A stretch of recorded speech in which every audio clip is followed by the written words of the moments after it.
Hello दोस्तों, नमस्कार। स्वागत है आप सभी का इंजीनियर अड्डा के ऑफिशियल प्लेटफॉर्म पर। मेरा नाम है प्रमोद अग्रहरी और मैं लेकर आ चुका हूं आप लोगों के लिए एक शानदार जानदार सेशन। आप सबको पता है कि आज 2 अक्टूबर है और आप ये भी पता होगा कि 2 अक्टूबर क्यों मनाया जाता है, क्योंकि हमारे जो देश राष्ट्रपिता हैं महात्मा गांधी, उनका जन्म हुआ था। कब हुआ था? 1869 पे उनका जन्म हुआ था।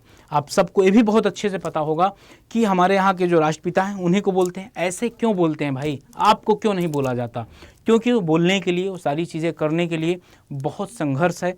मैं बताऊं, जब आप लोग उनका संघर्ष देखेंगे ना तो आपको तो ऐसा लगता होगा कि ठीक है, बस देश स्वतंत्र हो गया। जब आप उनका संघर्ष, रियल संघर्ष देखेंगे तो आपको लगेगा कि यार रियल में उन्होंने संघर्ष किया। हम और आप क्या कर रहे हैं? कुछ भी नहीं कर रहे हैं।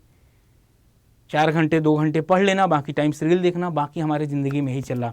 तो मैं बता दूं आपके लिए, ये वीडियो मैं रिकॉर्ड कर रहा हूं तो यहाँ पर मैं आपको पढ़ाने वाला हूं बिल्डिंग मटेरियल एंड कंस्ट्रक्शन, जिसका वेटेज आप XYZ किसी भी एग्जाम की बात कर लीजिए, IAS से लेकर चपरासी तक सभी एग्जाम में बहुत ज़्यादा आता है। तो आप लोग बने रहिएगा, सेशन को लाइक कर दीजिएगा।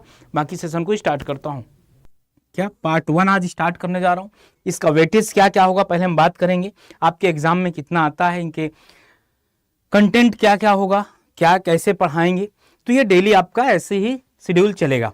ओके, चलो यहां पर अब इसका अगर वेटेज की बात कर लिया जाए, अगर इसके वेटेज की बात किया जाए तो बीएमसी तो आपका पूरा हो ही चुका है। बीएमसी एस्टिमेशन सारा कुछ हो ही गया। एसएससी जेई की अगर बात किया जाए 5 to 10 क्वेश्चन आने हैं, 5 to 10 क्वेश्चन आने हैं। और मेंस में भी आपके 6 से 8 क्वेश्चन आए थे। ये अगर क्वेश्चन की बात किया जाए 6 से 8 क्वेश्चन था। मीन्स कितना? छत्रिक 18 से 24 नंबर का आपके पेपर में आया था। 18 से 24 नंबर का आया था। स्टेट पीएससी की बात किया जाए, अगर स्टेट पीएससी की अगर बात किया जाए तो स्टेट पीएससी में तो भाई 20 से 25% का इसका वेटेज रहता है। जैसे कि मैं बताऊं आपको, यूपीपीएससी एई और यूपीपीएससी एई हो गया आपका, और इसके साथ टीचर वाली जो वैकेंसी आती, लेक्चरर की जो वैकेंसी आती है, उसमें देखा जाए तो ये 30% इसका वेटेज था। मेरे दोस्त, लास्ट 2-3 बार जो पेपर हुआ ना उसमें 25 से 30% इसका क्या रहता है? वेटेज रहता है भाई। कितना रहता है? 25 से 30% इसका वेटेज रहता है। 25 से 30% इसका वेटेज रहता है। अब बात किया जाए आईईएस में, तो आईईएस का तो सबसे फेवरेट सब्जेक्ट है भाई। वहां पर भी 30 से 40% का वेटेज रहता है। और आईएएस के बाद अगर गेट की बात किया जाए तो गेट में भी इसका ठीक ठाक रोल रहता है कि 10 से 15% इसका वेटेज रहता है। और स्टेट पीएससी हो गया। और स्टेट जेई की अगर बात किया जाए, किसकी?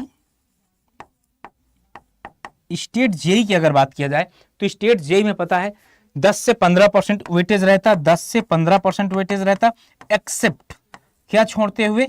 यूकेपीएससी जेई, वहां पर इसका वेटेज 30% रहता है।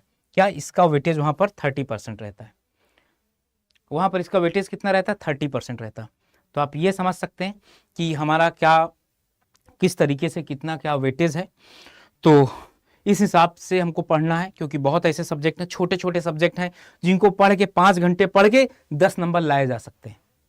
जैसे ओपन चैनल फ्लो की अगर बात करता हूं कि 4 से 5 घंटे का है और आराम से 5-6 नंबर ले आ सकते हैं किसी भी एग्जाम में। बात करता हूं मैं एस्टिमेशन कास्टिंग की, 8 घंटे का है और 8 घंटे में 38 पेज का है, 38 से 40 पेज का है। आप अगर उतना पढ़ लेंगे तो आप ये समझ लीजिए कि आपके एग्जाम में आराम से 10 नंबर का कर लेंगे। ओके, यहां पर जैसे एक पॉल्यूशन टॉपिक है, वहां से क्वेश्चन आपके आने। तो इस तरीके से बहुत, आईएएस कोड आप पढ़ लीजिए, 8 से 10 नंबर आपका आ जाएगा, 4, 5, 6। तो इस तरीके से आपको पढ़ना मेरे दोस्त। आपको इंपॉर्टेंस समझना है। आप खुद समझ लीजिए, आप अपने दैनिक जीवन में क्या होता है जब किसी को इंपॉर्टेंस देते हैं ना यार मेरे दोस्त, तो ही उसकी वैल्यू समझ में आती है। तो ये वीडियो मैं आप लोगों के लिए रिकॉर्ड कर रहा हूं कि आप लोग पढ़ाई कर सकें आप लोगों का। ओके, समझ सकें चीज़ों को बहुत अच्छे से। तो यहाँ पर आप कोई भी एग्जाम अगर टैकल कर रहे हैं तो जरूर यहाँ से क्वेश्चन देखने को मिलेगा। स्टेट पीएससी में जैसे यूपी पीएससी और लेक्चरार में 30-30% का वेटेज रहता है, आईएएस में 30 से 40%, 30 से 35%, 5% ऊपर नीचे हो सकता है, ठीक है ना। गेट में 10 से 15%।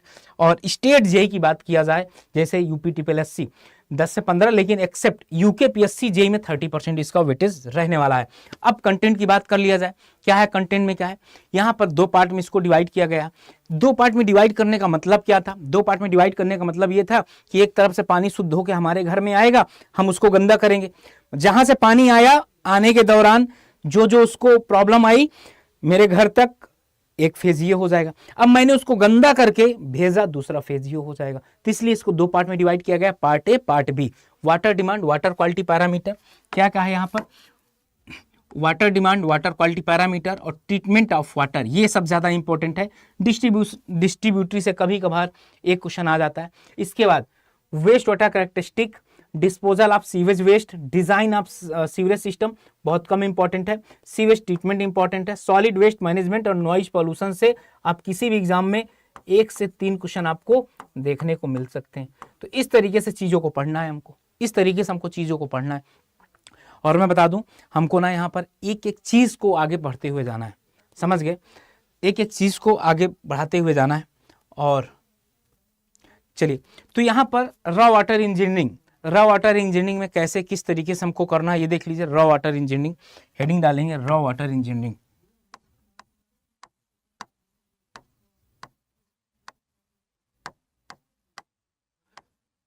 एक चीज समझ लीजिएगा, बहुत ऐसे बच्चे हैं ना जिनको लगता है थ्योरी पढ़ने से यार मजा नहीं आती, टाइम होता।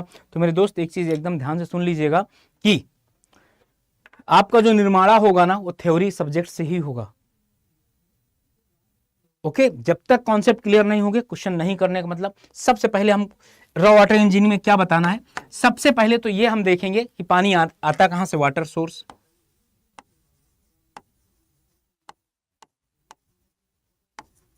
वाटर सोर्स, वाटर सोर्स कहां का है, इस वाटर को लेने के बाद हम क्या करेंगे, कलेक्शन करेंगे, ठीक ना। वाटर सोर्स जैसे कोई नदी हो गई, ओके, वहां से पानी लेके कलेक्ट करेंगे, फिर इसको कन्वे करेंगे, कन्वेंस ले जाएंगे, और ले जाने के बाद क्या करेंगे, इसका ट्रीटमेंट करेंगे। क्या करेंगे हम, इसका ट्रीटमेंट करेंगे। और जब इसका ट्रीटमेंट हो जाएगा तो क्या करेंगे, डिस्ट्रीब्यूट करेंगे। क्या करेंगे, डिस्ट्रीब्यूट करेंगे, डिस्ट्रीब्यूशन करेंगे, डिस्ट्रीब्यूशन करेंगे। और डिस्ट्रीब्यूशन के बाद कहां पे इसको भेजेंगे, कम्युनिटी पे या लोगों के पास या घरों पे भेजेंगे, यहां पर हम इसको भेजेंगे। तो ये चीजें मैं इस वजह से आपको दिखा रहा हूं कि हमको जो पार्ट ए में पढ़ना है यही पढ़ना है, पार्ट ए पढ़ना है, यही पढ़ना है यहां से ही। अब यहां से भी कहां से पढ़ना है ये भी हमको देखना है। देखिए यहां से भी हमको क्या पढ़ना है, यही तो सबसे बड़ी बात होती, मतलब बहुत तेजी से हमको भागना नहीं है। याद रखिएगा, जिंदगी में बहुत चीजें रुक कर भी पता चलती हैं, बहुत तेज भागने से पता नहीं चलता। यहां पर देखिएगा आप लोग, यहां पर अगर आप ये देख पा रहे होंगे वाटर सोर्स कहां से। अब हमारे सिलेबस में वाटर सोर्स नहीं है, वाटर सोर्स नहीं है, क्योंकि हम कहीं से भी किसी नदी वदी से पानी ले लेते हैं। हाँ, कलेक्शन का भी हमारे सिलेबस में नहीं है, कन्वे का भी हमारे सिलेबस में नहीं है।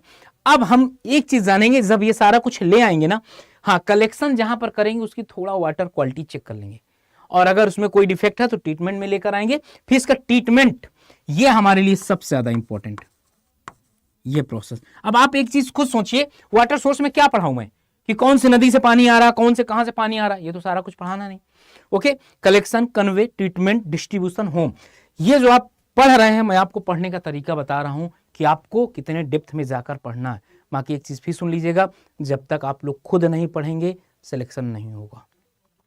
ये हमारा ही बैच है जहां से यही सारी नोट्स पढ़ के बच्चे 8वीं रैंक लाए हैं, 4थी रैंक लाए हैं, यही सारी नोट्स पढ़ के 13वीं रैंक लाए, 20वीं रैंक लाए, 23वीं रैंक लाए, यही सारी नोट्स पढ़ के। तो आप लोगों के लिए ये सफिशिएंट है रैंक 1 लाने के लिए।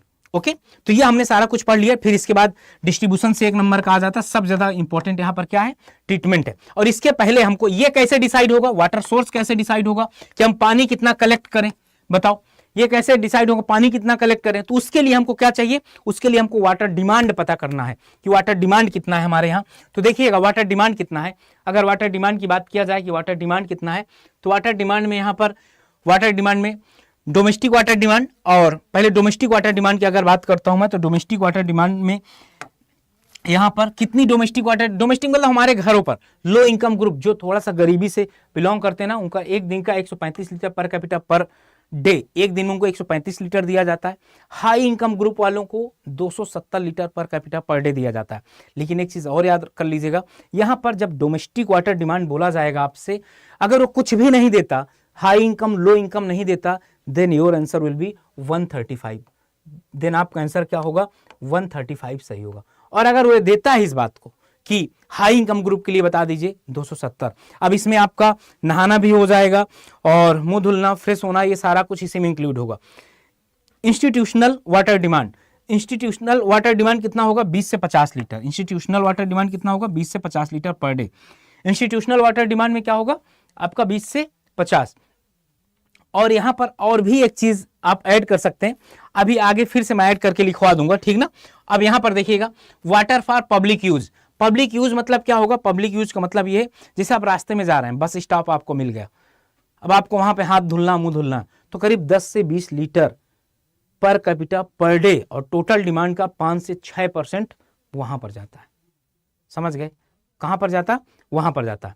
और इसके बाद क्या होगा आपका industrial water demand, industrial water demand कितना है आपका, इंडस्ट्रियल वाटर डिमांड कितना है, और फायर डिमांड कितना होगा आपका 1 litre per capita per day, 1 litre per capita per day. तो यहां पर मैं थोड़ा सा और ऐड करूंगा, जैसे वाटर डिमांड हो गया, fire demand 1 litre per day हो गया। इसके पहले इंस्टीट्यूशनल आपका वाटर डिमांड 50 से 450 लीटर, ओके 50 से 450 लीटर। लेकिन इंस्टीट्यूशनल वाटर डिमांड अगर यहां पर लिखा जाए, इंस्टीट्यूशनल वाटर डिमांड, या यही जगह मैं ऐड कर देता हूं, क्यों, इंस्टीट्यूशनल वाटर डिमांड की अगर बात किया जाए, सिनेमा और थिएटर में कितना होगा ये बताओ। यहां पर अगर पार्ट ए या नोट करके मैं नोट करता हूं, अगर नोट में मैं लिखता हूं कि सिनेमा या थिएटर में, थिएटर्स में कितना लगता है, मूवी देखने जाते हैं वहां भी टॉयलेट वगैरह यूज करते हैं, 15 litre per capita per day, कितना 15 litre per capita per day, okay theatres हो गया। और हॉस्पिटल डिमांड में कितना होगा, हॉस्पिटल, देखिए मैं यहां पर आपको ये भी बता दूंगा कि इंपॉर्टेंट क्या क्या है। देखिए पहला इंपॉर्टेंट है यहां पर ये वाला, पहला इंपॉर्टेंट है आपके लिए ये वाला, ये आपके लिए ज्यादा इंपॉर्टेंट, जो जो इंपॉर्टेंट होगा उसको ब्रैकेट में बंद करता जाऊंगा। हॉस्पिटल डिमांड की अगर बात किया जाए तो कितना होगा 340 से 380 लीटर, 340 से 380 litre per capita per day, ठीक ना। लेकिन यहां तक तो हम पढ़ लेते हैं, एग्जामिनर इसके आगे का पूछता है। अब सुनिएगा, जब 100 बेड से कम होगा, व्हेन 100 बेड लेस, जब 100 बेड से कम होगा, कितना लेस देन 100 बेड। और पता है हॉस्पिटल में पानी जो जाता है बेड के हिसाब से आता है कि कितने बेड का हॉस्पिटल है, और जब 100 बेड से ज्यादा हो जाएगा देन आपका 380 लीटर पर कैपिटा जाएगा। जब 100 बेड से ऊपर हो जाएगा तो ये पानी जाएगा आपका, ये देख लीजिए, जब आपका 100 बेड के ऊपर हो जाएगा तो ये पानी जाएगा। थिएटर में आपका 15 लीटर जाएगा। और ये आपके लिए इंपॉर्टेंट है मेरे भाई, ये आपके लिए इंपॉर्टेंट है, ये वाली बात आपके लिए इंपॉर्टेंट है।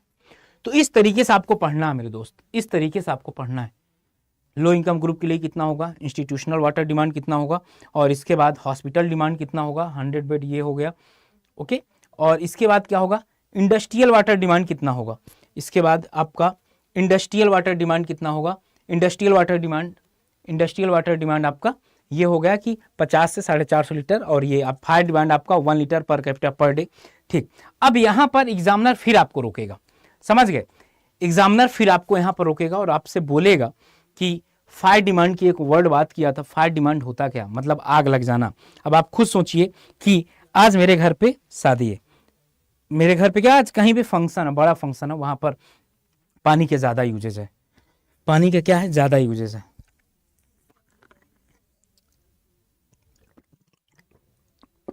समझ रहे हैं, वहां पर क्या है पानी का ज्यादा यूजेज है। अब गलती से बगल में आग भी लग गई यार मेरे दोस्त, पानी कहां से लाएंगे, अब खुद सोचिए पानी कहां से लाएंगे, पानी लाएंगे कहाँ से, ये सबसे बड़ा टास्क है। हाँ, पानी कहाँ से लाएंगे, पानी पता कहाँ से लाएंगे।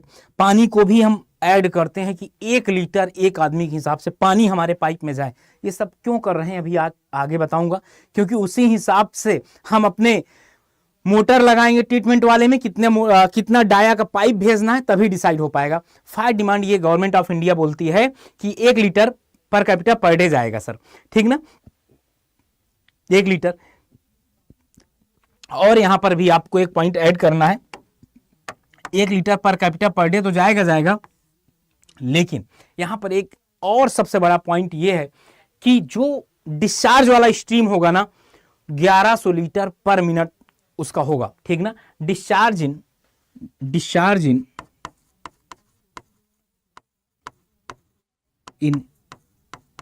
Each stream, discharge in each stream should not less than 1100 litre पर मिनट। अब आपको पता है ESC में लाइन पूछी गई थी, ESC में लाइन पूछी गई आपकी कि वाटर डिमांड तो कई बार पूछ लिया गया कि 1 litre per capita per day होती है, लेकिन जो नोजल होती है ये नोजल, इसी से तो पानी बुझाते हैं, तो इससे कितना डिस्चार्ज निकलना चाहिए पता है, 1100 लीटर पर मिनट से कम नहीं होना चाहिए। ओके, चलिए अब इसको कैसे कैलकुलेट किया जाए, अब अगर मैं बता दूं कि अब इसको अलग अलग साइंटिस्ट ने अलग अलग नाम दिए। जैसे मैं बता दूं 1 लाख पॉपुलेशन है, तो बताओ कितना पानी फायर डिमांड के लिए भेजा जाए। तो एकदम याद रखिएगा, fire demand FD government of India के हिसाब से पर्टिकुलर नाम लेके पूछेगा। गवर्नमेंट ऑफ इंडिया के हिसाब से मैनुअल में FD इक्वल टू कितना हो जाएगा, 100√P। यहां पर P क्या है आपका, पॉपुलेशन, और किसमें, 1000 में होगा। ओके, और FD की यूनिट क्या होगी, लीटर पर मिनट। यहां पर आप देख पा रहे होंगे इसकी यूनिट क्या होगी, लीटर पर मिनट। सर यहां से क्वेश्चन आपका एक बनता है, यहां से ना एक आपका क्वेश्चन बनता है, और क्वेश्चन क्या बनता है मैं आपको दिखा देता हूं। यहां से क्वेश्चन क्या बनता है मैं आपको दिखा देता हूं। तो क्वेश्चन क्या बनता है, जैसे कि एक सिटी है, अ city has population,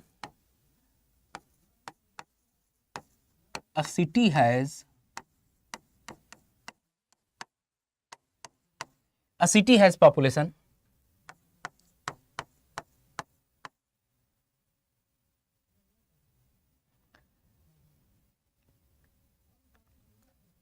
a city has 1 lakh population, then find out fire demand,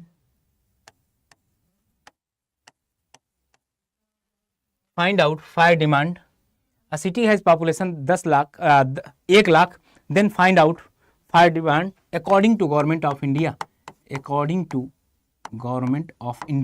government of India के हिसाब से आपको बताना है। ठीक है, कितना प्यारा क्वेश्चन है, और मैं 90% कह सकता हूं कि ये वाला फॉर्मूला लग जाएगा 100√P। तो यहां पर मेरे दोस्त करना क्या है, P किस में होगा, 1000 में होगा। हम गलती क्या करते हैं, डायरेक्टली P रख देते हैं, लेकिन यहां P रखने के लिए कितना दिया गया है, ये अपान 1000 में रखना है। किस में रखना, 1000 में, मतलब 1000 का डिवाइड कर देना, 3 0 से 3 0 कट गया, कितना, P इक्वल टू 100 आ जाएगा।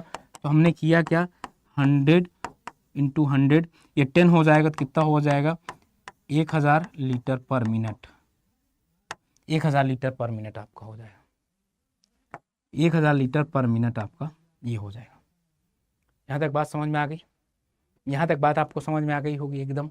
इसी तरीके का क्वेश्चन पूछता है, और याद रखिएगा एग्जामिनर पहले ऑप्शन में ही डायरेक्टली 1 लाख रख के निकाल देगा। 1 लाख नहीं, वो और भी आसान रखेगा, जिससे आप गलती करो। वो पता क्या करेगा, यहाँ पर 1000 अगर दे दिया, पॉपुलेशन कितना 1000, देन आपके ऑप्शन क्या सेट करेगा, वो देन आपके ऑप्शन सेट करेगा, पहला 1000 यहाँ रखे तो 3 2 5 1000, हाँ 1000 रख दिया, तो इसको रख के निकाल लेगा वो, ठीक है ना, सिंप्लीफाई करवा लेगा। या जब 1000 रखोगे तो आंसर कितना आ जाएगा, 100। ऐसे भी आप मान सकते हैं, आंसर कितना आ जाएगा आपका, 100 आ जाएगा। ये गवर्नमेंट ऑफ इंडिया के हिसाब से हो गया। और कुशलिंग मेथड, क्या कुशलिंग मेथड क्या भाई, कुशलिंग मेथड क्या है, कुशलिंग मेथड की बात किया जाए अगर कि FD equal to 3182 root of the P। ये आपका 3182 रूट ऑफ द पी, यहाँ पर भी आपका पी किस में होगा, 1000 में होगा, यहाँ पर भी आप निकाल सकते हैं, यहाँ पर भी आप क्या कर सकते हैं, निकाल सकते हैं कुशलिंग फार्मूला से। बस्टन फार्मूला पूछा जाता है फायर डिमांड के लिए 5663 root of the P litre, और सब में यही चीज रखना है, ठीक ना। एनबीएफयू क्या है, एनबीएफयू मेथड क्या है, एनबीएफयू मेथड क्या है, एनबीएफयू मेथड क्या है कि national Board of Fire demand, national Board of Fire demand under writer, इसका फुल फॉर्म है। आप जाइएगा कि छोटे मोटे एग्जाम में इसका फुल फॉर्म ही पूछ लेता है कि बता दीजिए एनबीएफयू का फुल फॉर्म क्या होता है। National Board of Fire demand underwriter, writers एक साइंटिस्ट का नाम है। इन्होंने एक फार्मूला दिया था कि F D equal to 4637 root of the P 1 minus 0.01 root of the P, और ये किसमें होगा, लीटर पर मिनट पे होगा। और कहाँ यूज किया जाएगा, जब आपकी पॉपुलेशन 2 लाख से कम होगी, जब आपकी पॉपुलेशन 2 लाख से कम होगी। ये आप ये जरूर याद कर लीजिएगा इसका फुल फॉर्म। और ये फार्मूला तो नहीं पूछा जाएगा, फार्मूला तो नहीं आया, ओके, ये बात समझ लीजिएगा। इसके बाद क्या था आपका फ्रीमैन मेथड। फ्रीमैन भी एक साइंटिस्ट थे। फ्रीमैन कौन थे, आपके एक साइंटिस्ट थे, उन्होंने ये वाला इक्वेशन दिया था। यहां तक समझ में आ रहा सबको, कोई डाउट है, क्यों मेरे दोस्त, कोई डाउट है यहां पर?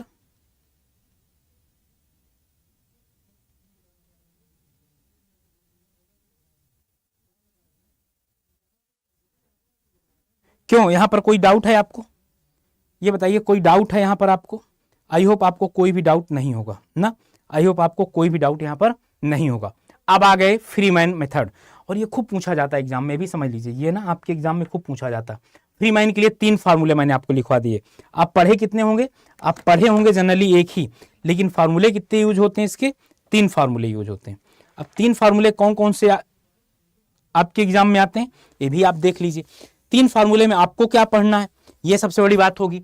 सबसे पहले फायर डिमांड के लिए 1135.5 P/10 + 10। मैं तीनों फार्मूला का इस वजह से यहाँ पे लिखा रहा हूँ ना, बहुत बच्चे कंफ्यूज रहते हैं सर कौन सा फार्मूला यूज करें। तो यहाँ पर आपको जो फार्मूला यूज करना है ये वाला यूज करना है, ये वाला यूज करना, पहला वाला। और दूसरा फायर डिमांड के लिए 946 P/10 + 10 लीटर पर मिनट में, और FD 250 5 10, और ये गैलन पर मीटर में होगा। पता एक बार ऐसे एग्जाम में हुआ था, तीनों फार्मूला दे दिया था। क्या किया था, तीनों फार्मूला दे दिया था, लास्ट में लिख दिया था all of the above. Fourth part. अब ये बताओ, बच्चे से बोल दिया गया था which equation are Freeman equation, which equation are Freeman equation, Freeman की इक्वेशन कौन सी है। तो इस तरीके के भी एग्जामिनर क्वेश्चन पूछ लेता है, तो आप लोगों को यार एकदम तैयार रहना है, समझ गए, आप लोगों को क्या रहना है, एकदम तैयार रहना। यहाँ पर पहला लीटर पर मिनट में होगा, दूसरा भी लीटर पर मिनट में होगा, लेकिन यहाँ पर वैल्यू चेंज हो जाएगी। ओके, चलो यहाँ तक समझ में आ गया होगा। Losses and theft, losses and theft क्या होता है, चोरी करना। अब आप खुद सोचिए, आपके गांव में आप देखते होंगे जनरली, अगर एक पाइप बिछा हुआ ना, अगर कोई ऐसा हुआ पाइप चुपचाप काट के रात में अपने घर में कनेक्शन कर लिया, या कहीं लीकेज हो गया, 10 से 15% टोटल डिमांड का, 10 से 15% टोटल डिमांड का, ये भी आपके ऑब्जेक्टिव में पूछा जाता है कि कितना लॉसेस और थेफ्ट कितना लिया जाता है, 10 से 15% टोटल डिमांड का, या तो 55 litre per capita per day.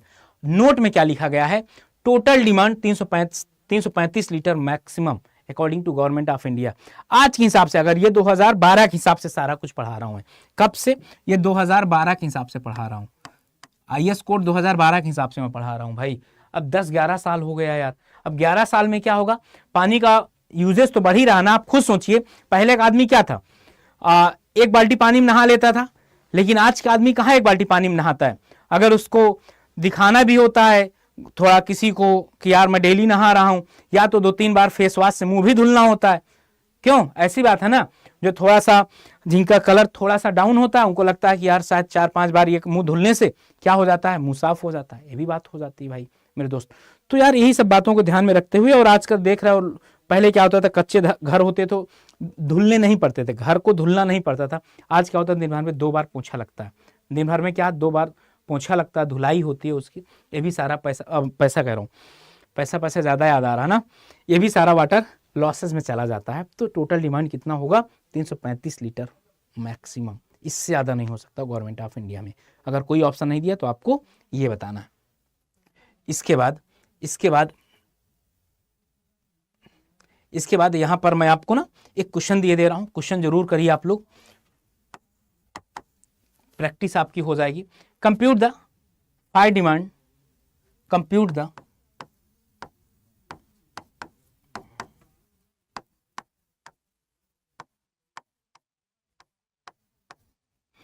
The fire demand for the city 2 lakh, for the city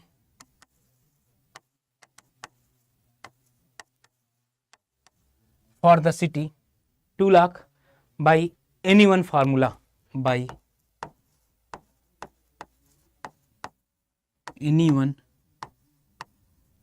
तो आपको करना क्या भाई मेरे, यहां पर आपको सारे फार्मूले अप्लाई करने, यहां पर करना क्या, आपको सारे फार्मूले, बस्टन हो गया, कुशलिंग हो गया, फ्रीमैन हो गया, सारे फार्मूले यहां पर यूज करने हैं। आपको क्या करना है, यहां पर सारे फार्मूले आपको यूज करके बताना है। और अब आगे हम चलते हैं। तो ये तो हमारा इंट्रोडक्शन था।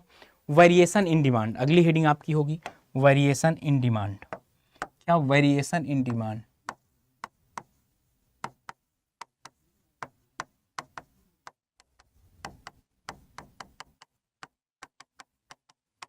Variation in demand. एक्चुअली ये इसलिए बता रहा हूं ना कि अब आप खुद सोचिए कि अगर यहां पर क्या करना है, अगर हमें यहां पर एक पाइप डालना था या आपके घर तक, पहले सुन लीजिएगा सारा टीम टाम हम क्यों कर रहे हैं, क्यों इतना सारा कुछ पढ़ रहे हैं। अब लेटर सपोज मुझे यहाँ स्टोरेज करना हुआ, यहाँ पर ट्रीटमेंट वाली यूनिट लगाना हुआ, ट्रीटमेंट वाली यूनिट अगर लगाना हो गया तो अब कैसे लगाएंगे, जब तक इनकी पूरी डिमांड नहीं जान जाएंगे, इस आदमी की पूरी डिमांड नहीं जान जाएंगे, तब तक कैसे लगा देंगे कि कितने में आपका डाया यूज करना है, कितने हार्स पावर की यहाँ मशीन लगानी है, और यहाँ पानी कितना गंदा उस हिसाब से भी।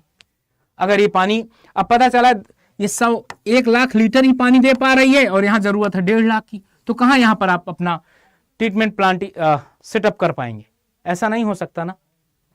तो इसीलिए ये होता है कि सबसे पहले हम करते क्या है, लोगों की डिमांड जान लेते हैं, कितना डिमांड है, उसी हिसाब से रिसोर्सेस को रखते हैं। अब यहाँ पर अगर देखा जाए कि अब इसी हिसाब से पहले यहाँ पर इसके बारे में पूरा पढ़ लेंगे हम, कितना क्या डिमांड है, मैक्सिमम कितना क्या डिमांड है, उस हिसाब से फिर हम ये पाइप बिछाएंगे, क्योंकि बार बार थोड़ा नहीं बिछाएंगे कि होली आ गई पाइप का डायमीटर बढ़ा देंगे, ऐसा नहीं होगा ना।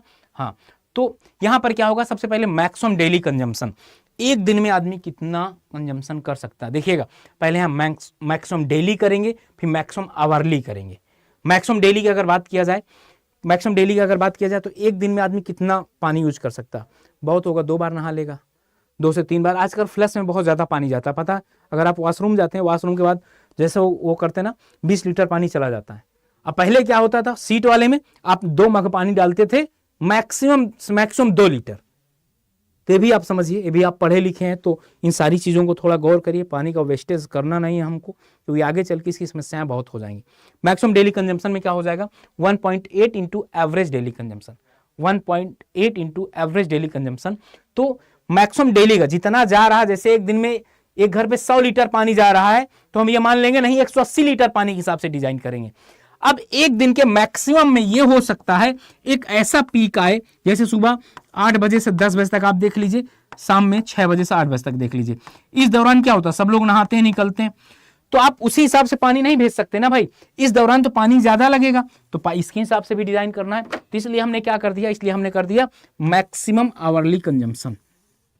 आवरली मतलब घंटे के हिसाब से, तो जितना आवरली जा रहा होगा, जितना एवरेज आवरली जा रहा होगा, उसका 1.5 गुना पानी हम ज्यादा भेजेंगे। और जब 1.5 गुना हम पानी ज्यादा भेजेंगे तो 1.5 इंटू एवरेज आवरली कंजम्पशन, तो 1.5 इंटू एवरेज आवरली कंजम्पशन। तो इसको हम क्या करते हैं, थोड़ा सा और मॉडिफाई करते हैं। इसको मॉडिफाई सर कैसे करेंगे, यहां पर हम बता देते हैं इसको कैसे मॉडिफाई करेंगे।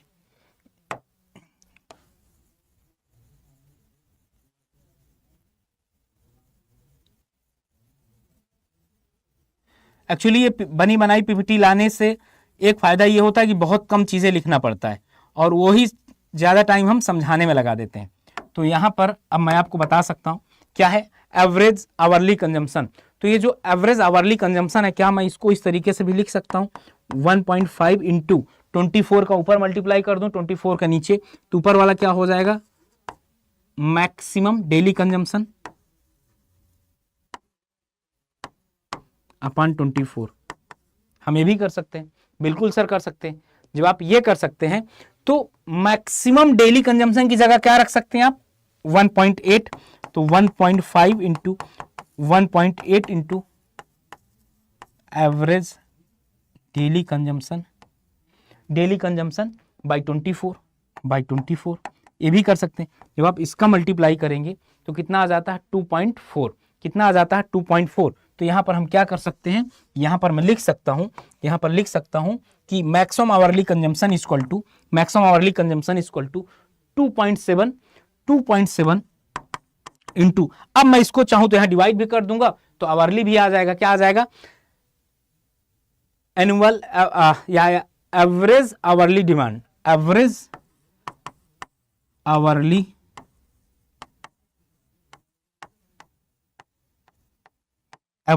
डिमांड,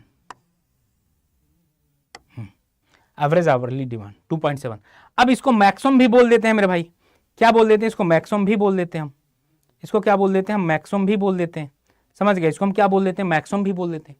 ये हमारे लिए मैक्सिमम का भी काम करता है, मतलब इससे ज्यादा नहीं जाते। 2.7 मतलब 2.7 गुना, अगर 100 लीटर पानी एक आदमी के लिए जाना होगा तो मैं डिजाइन किसके लिए करूंगा, 270 लीटर पानी के लिए। अब आप समझ लीजिए 270 लीटर पानी के लिए मैं डिजाइन करता हूं। अब आप खुद समझ लीजिए कि कितना कुछ सोचा जाता है। आपको क्या लगता है अभी तक बस ऐसे ही पाइप बिछा के पानी दे दिया गया, लेकिन आज आपको समझ में आ रहा होगा कि कितना मेहनत करना पड़ता है। और ये तो अभी आपका पर घंटे के हिसाब से भी निकाल लिए और डेली के हिसाब से भी निकाल लिए।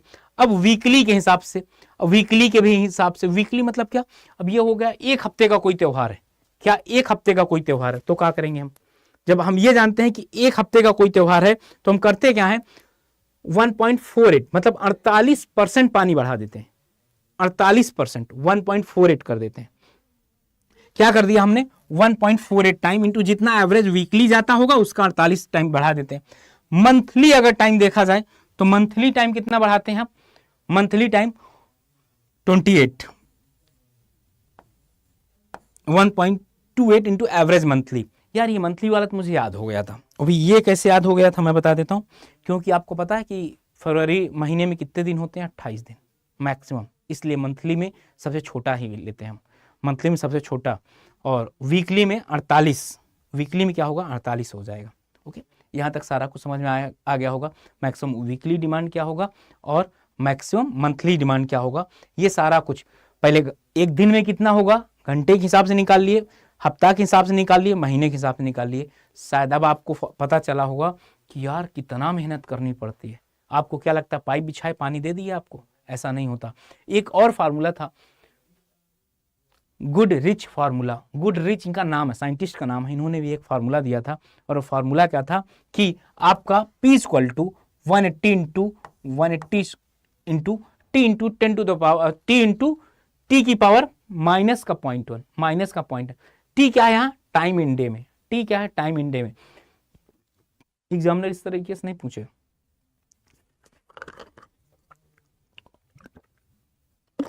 एक इक्वेशन दे देगा नहीं, या तो बोल देगा इनमें से कौन सा गुड रिच फार्मूला है, और वो कुछ नहीं करेगा, आपसे खेलता रहेगा।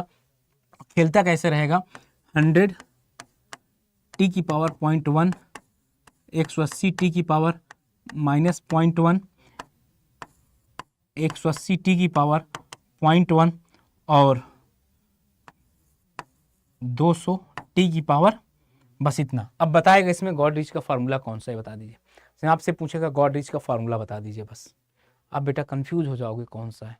लेकिन ये बात याद रखिएगा कि गॉड रिच का फार्मूला क्या होता है, आपका 180 into T to the power, 180 into T to the power -1, ये आपका फार्मूला सही होगा। अब आप समझ लीजिए इस तरीके से क्वेश्चन पूछा जाता है। पीक फैक्टर, पीक फैक्टर क्या होता है, पीक फैक्टर, पीक फैक्टर ये होता है कि पॉपुलेशन के हिसाब से डिसाइड होती है। अब यहां से आप जाकर देख लीजिएगा कि आपके एग्जाम में क्वेश्चन आया हुआ है, खासकर यूपीएई के अंदर, यूपीएई के अंदर यहां से क्वेश्चन बना हुआ है। एसएससी में पूछा है, यूपीएई में भी आया क्वेश्चन है, एसएससी में भी पूछा है, आईईएस में पूछा गया। ओके, तो यहां पर क्या था पीक फैक्टर में, पीक फैक्टर का क्या करते हैं, अगर आपकी पॉपुलेशन 50,000 तक है, कितना 50,000 तक है, तो उसको क्या बोला जाएगा, स्मॉल टाउन बोला जाता है। क्या बोला जाता है, स्मॉल टाउन बोला जाता है, जहां पर कितने का मल्टीप्लाई करते हैं, 3 का पीक फैक्टर के लिए। 50,000 से 2 लाख तक अगर पॉपुलेशन है तो 2.5 का मीडियम बोला जाता है, और 2 लाख से ज्यादा है तो 2 और लार्ज टाउन बोला जाता है।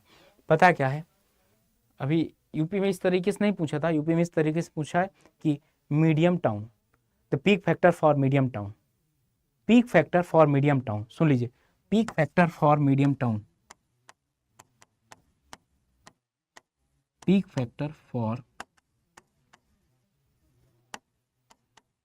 Medium town. बताइए, बच्चों को समझ ही नहीं आएगा भाई चल क्या रहा जिंदगी में, चल क्या रहा, ऑप्शन में दे दिया 3, 2.5, 2, 1.5, बताइए कौन सा ऑप्शन सही होगा। तो बेटा इस तरीके से भी पूछता है, ओके। और आपको ये सारी चीजें पढ़ना पड़ेगा मेरे लाल, ऐसे नहीं सिलेक्शन हो जाएगा कि पीवाईक्यू लगा लिए, कुछ भी लगा लिए, थोड़े बहुत क्वेश्चन हो गए 30-40%, नहीं तो पीछे से देख देख कर लिए, और हमको ऐसा लगता है कि यार चल रही जिंदगी अच्छे से, अच्छे से ऐसे नहीं जिंदगी चलाना यार, इस तरीके से करके चलाना है, ओके। ये एकदम याद रखिएगा, इस तरीके से हमको जिंदगी चलाना, पढ़कर तभी सिलेक्शन होगा। जब तक आप कॉन्सेप्ट को क्लियर नहीं करेंगे तब तक थोड़ा सा मुश्किल होता है, ओके। अब आगे चलते हैं, यहां तक तो हो गया हमारा, यहां तक तो हो गया हमारा, और आगे चलते हैं। कोइंसिडेंट ड्राफ्ट क्या है हमारा, coincident draft, coincident draft, coincident draft क्या है भाई, कोइंसिडेंट ड्राफ्ट क्या है, कोइंसिडेंट ड्राफ्ट मतलब वही अभी जो बता रहा था कि एक ऐसी कंडीशन आई, मैं भी वही बता रहा था कि एक ऐसी कंडीशन आई कि जहां पर, एक ऐसी कंडीशन आई कि जहां पर मुझे सबसे ज्यादा पानी की भी जरूरत थी। आज होली है, आज क्या है मेरे दोस्त, होली है, और आज ही बगल वाले गांव में आग लग गई। क्या लग गई, कभी ऐसा हो ना, आग लग गई। अब बताओ क्या करोगे, बगल वाले गांव को आपसे मतलब नहीं है तो क्या करोगे, इनसे मना कर दो कि भाई होली में पानी का यूजेज होता ही है, क्यों होता है कि नहीं, बहुत होता है, तो अब इनसे मना कर दोगे क्या कि भाई पानी ना वो करो, हमारे यहां आग लग गई, पानी वो करना है। मैं बता दूं यहां से क्या होता है, हम क्रिटिकल से क्रिटिकल कंडीशन सोच के बात करते हैं, आग भी लग गई इधर, मैक्सिमम ये भी है, तो क्या करते हैं सुनिएगा, हम करते क्या है कि डिस्चार्ज मैक्सिमम आवरली कितना होता है, 2.7 डिस्चार्ज, ठीक ना, या एवरेज आवरली देख लेते हैं। और एक ये हो गया, कितने पैरामीटर हम डिसाइड करते हैं। दूसरा हो गया एक डिस्चार्ज कितना, maximum hourly plus discharge fire demand, ये वैल्यू अगर इन दोनों को ऐड कर लेंगे तो ये वैल्यू क्या होती है, बहुत ज्यादा हाई हो जाती है, इसलिए इसको यूज नहीं करते, इसलिए इसको क्या करते हैं, हम यूज नहीं करते। अगला हो गया, तो वैल्यू हम 3 चीजें लेते हैं, 3 चीजों में से हम 3 पैरामीटर लेते हैं, 3 पैरामीटर में से 2 ही पैरामीटर एक्सेप्ट करते हैं। डिस्चार्ज, डिस्चार्ज आपका क्या हो जाएगा, मैक्सिमम डेली, और डिस्चार्ज आपका मैक्सिमम डेली, और डिस्चार्ज आपका फायर डिमांड, तो इसको क्या बोल देते हो, कोइंसिडेंट ड्राफ्ट। अब याद रखिएगा कोइंसिडेंट ड्राफ्ट क्या होता है। अब एक्चुअली जो वैल्यू लेते हैं ऑब्जेक्टिव में, ऑब्जेक्टिव में जो वैल्यू लेते हैं, एक ये वाली लेते हैं QMH लेते हैं, और ये QCD, ये QCD लिखा हुआ, इन दोनों में से जो मैक्सिमम होती है वो वैल्यू लेते हैं, ये वाली हम निगलेक्ट कर देते हैं, ये वाली क्या कर देते हैं, निगलेक्ट कर देते हैं। अब अगर आप किसी से क्वेश्चन पूछ लीजिए कि अच्छा जब कोइंसिडेंट ड्राफ्ट लेते हैं ना, जब कोइंसिडेंट ड्राफ्ट लेते हैं उस पे maximum hourly plus fire demand वाला क्यों नहीं कंसीडर करते, वो नहीं बता पाएगा, लेकिन आप बता सकते हैं। सर कैसे बता सकते हो, उनको ये भी बता दीजिए आप, उनको ये बता सकते हो मेरे दोस्त की, पता क्यों नहीं लेते, क्योंकि वैल्यू बहुत ज्यादा हो जाती है। क्या, वो वैल्यू बहुत ज्यादा हो जाती है, इस वजह से हम नहीं लेते, इस वजह से हम उसको नहीं अडॉप्ट करते। इसके बाद इस पे एक क्वेश्चन भी करवा देता हूं आपको मैं, इस पे एक क्वेश्चन बेहतरीन करवा देता हूं, क्योंकि और इन्वायरमेंट में आपको क्वेश्चन करने को मिलेंगे। मैं बताऊं जिसका डायमेंशन क्लियर होगा, डायमेंशन मतलब सारे यूनिट्स क्लियर होंगे, फटाफट आंसर निकालेंगे। चलिए, इफ डिस्चार्ज 20 ml, क्वेश्चन लिखना है, if discharge is 20 ml, discharge कितना है आपका, 20 ml है आपका डिस्चार्ज कितना, 20 ml, and fire demand 60 ml, and fire demand 60, fire demand 60 ml, थोड़ा सा बड़ी वैल्यू मान लेते हैं, 60 ml हो गई। Then find out coincident draft, then find out coincident draft, एक चीज आप लोग और ध्यान दे लीजिएगा।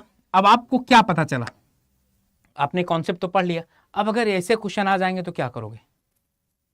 ऐसे अगर आपके एग्जाम में क्वेश्चन आ गए तो क्या करोगे? नहीं हो पाएंगे। और ये जब क्वेश्चन आते हैं ना भाई, तो पेपर बहुत ही टफ माना जाता है, पता है आपको। जब ऐसे क्वेश्चन आ जाते हैं तो आपके पेपर जो है ना बहुत टफ माने जाते हैं मेरे भाई। मजा आ रहा ना आप लोगों को पढ़ के? क्यों, सही सही बताना कि कितना क्लियर हो रहा है आपको। मैं थोड़ा सा आराम से पढ़ाऊंगा। देखो ये थ्योरी का मैटर है और थ्योरी में बहुत जल्दबाजी नहीं कर सकता, क्योंकि सिंपल सी बात है, मेरा कहना जितना देर तक आप चीजों को देखेंगे उतना प्यार होगा। देखिए इसको, आराम से बैठेगा। अब इसको करके बताइए मुझे, करिए इसको। अगर डिस्चार्ज 20 ml है, और अब आपके दिमाग में आ रहा होगा सर फायर डिमांड 60 ml ज्यादा ले ली। अरे भाई क्वेश्चन है, क्वेश्चन है, रियलिटी थोड़ो नहीं। फायर डिमांड कभी ज्यादा थोड़ो नहीं हो सकती भाई, फायर डिमांड कभी ज्यादा नहीं हो सकती। चलिए टोटल डिमांड, अगर अब इसको सॉल्व करना है, आपको सॉल्व करना है, इसको कैसे करेंगे? इसी तरीके के क्वेश्चन आते हैं और एकदम आसान होते हैं, लेकिन एग्जाम के पॉइंट ऑफ व्यू से बहुत टफ माने जाते हैं सारे क्वेश्चन। बच्चे कर ही नहीं पाते ना। टोटल डिमांड कितना होगा, एक एक पॉइंट पे निकालता हूं। टोटल डिमांड,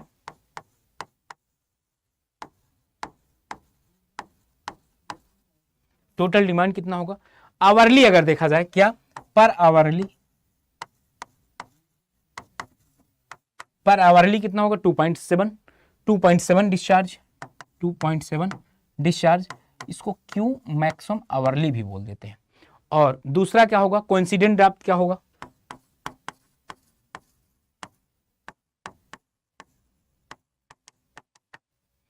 कोइंसिडेंट ड्राफ्ट में क्या रखे थे हम, डेली वाला रखे थे ना। हाँ मैक्सिमम डेली, तो मैक्सिमम डेली कितना था 80% plus fire demand, fire demand. इन दोनों में से क्या है, इन दोनों में से, इन दोनों में से जो मैक्सिमम होगा वो लेंगे। इन दोनों में से क्या करते हैं, जो मैक्सिमम वैल्यू होगी वो लेंगे। इन दोनों में से क्या करते हैं, मैक्सिमम वैल्यू लेते हैं। इन दोनों में से क्या करते हैं, मैक्सिमम वैल्यू लेते हैं।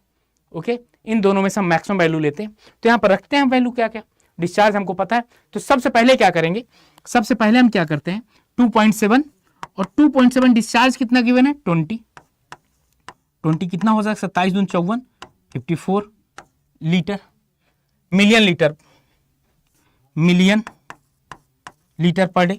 और कोइंसिडेंट ड्राफ्ट वाले में अगर वैल्यू रखा जाए, कोइंसिडेंट ड्राफ्ट वाले में, तो 1.8 इंटू 20, 1.8 इंटू 20 प्लस ये डिस्चार्ज कितना, ये कितना हो जाएगा 18 दून 36, 36 और 60 कितना हो जाएगा 96, कितना 96 ml। इसमें से मैक्सिमम वैल्यू ले लीजिए, आपका आंसर कितना आ जाएगा 60 ml। आपका आंसर क्या आ जाएगा 60 ml आ गया आपका आंसर, 60 ml आपका आंसर आ गया, 60 ml आपका आंसर आ गया। अब आपको समझ में आया करना किस तरीके से, क्यों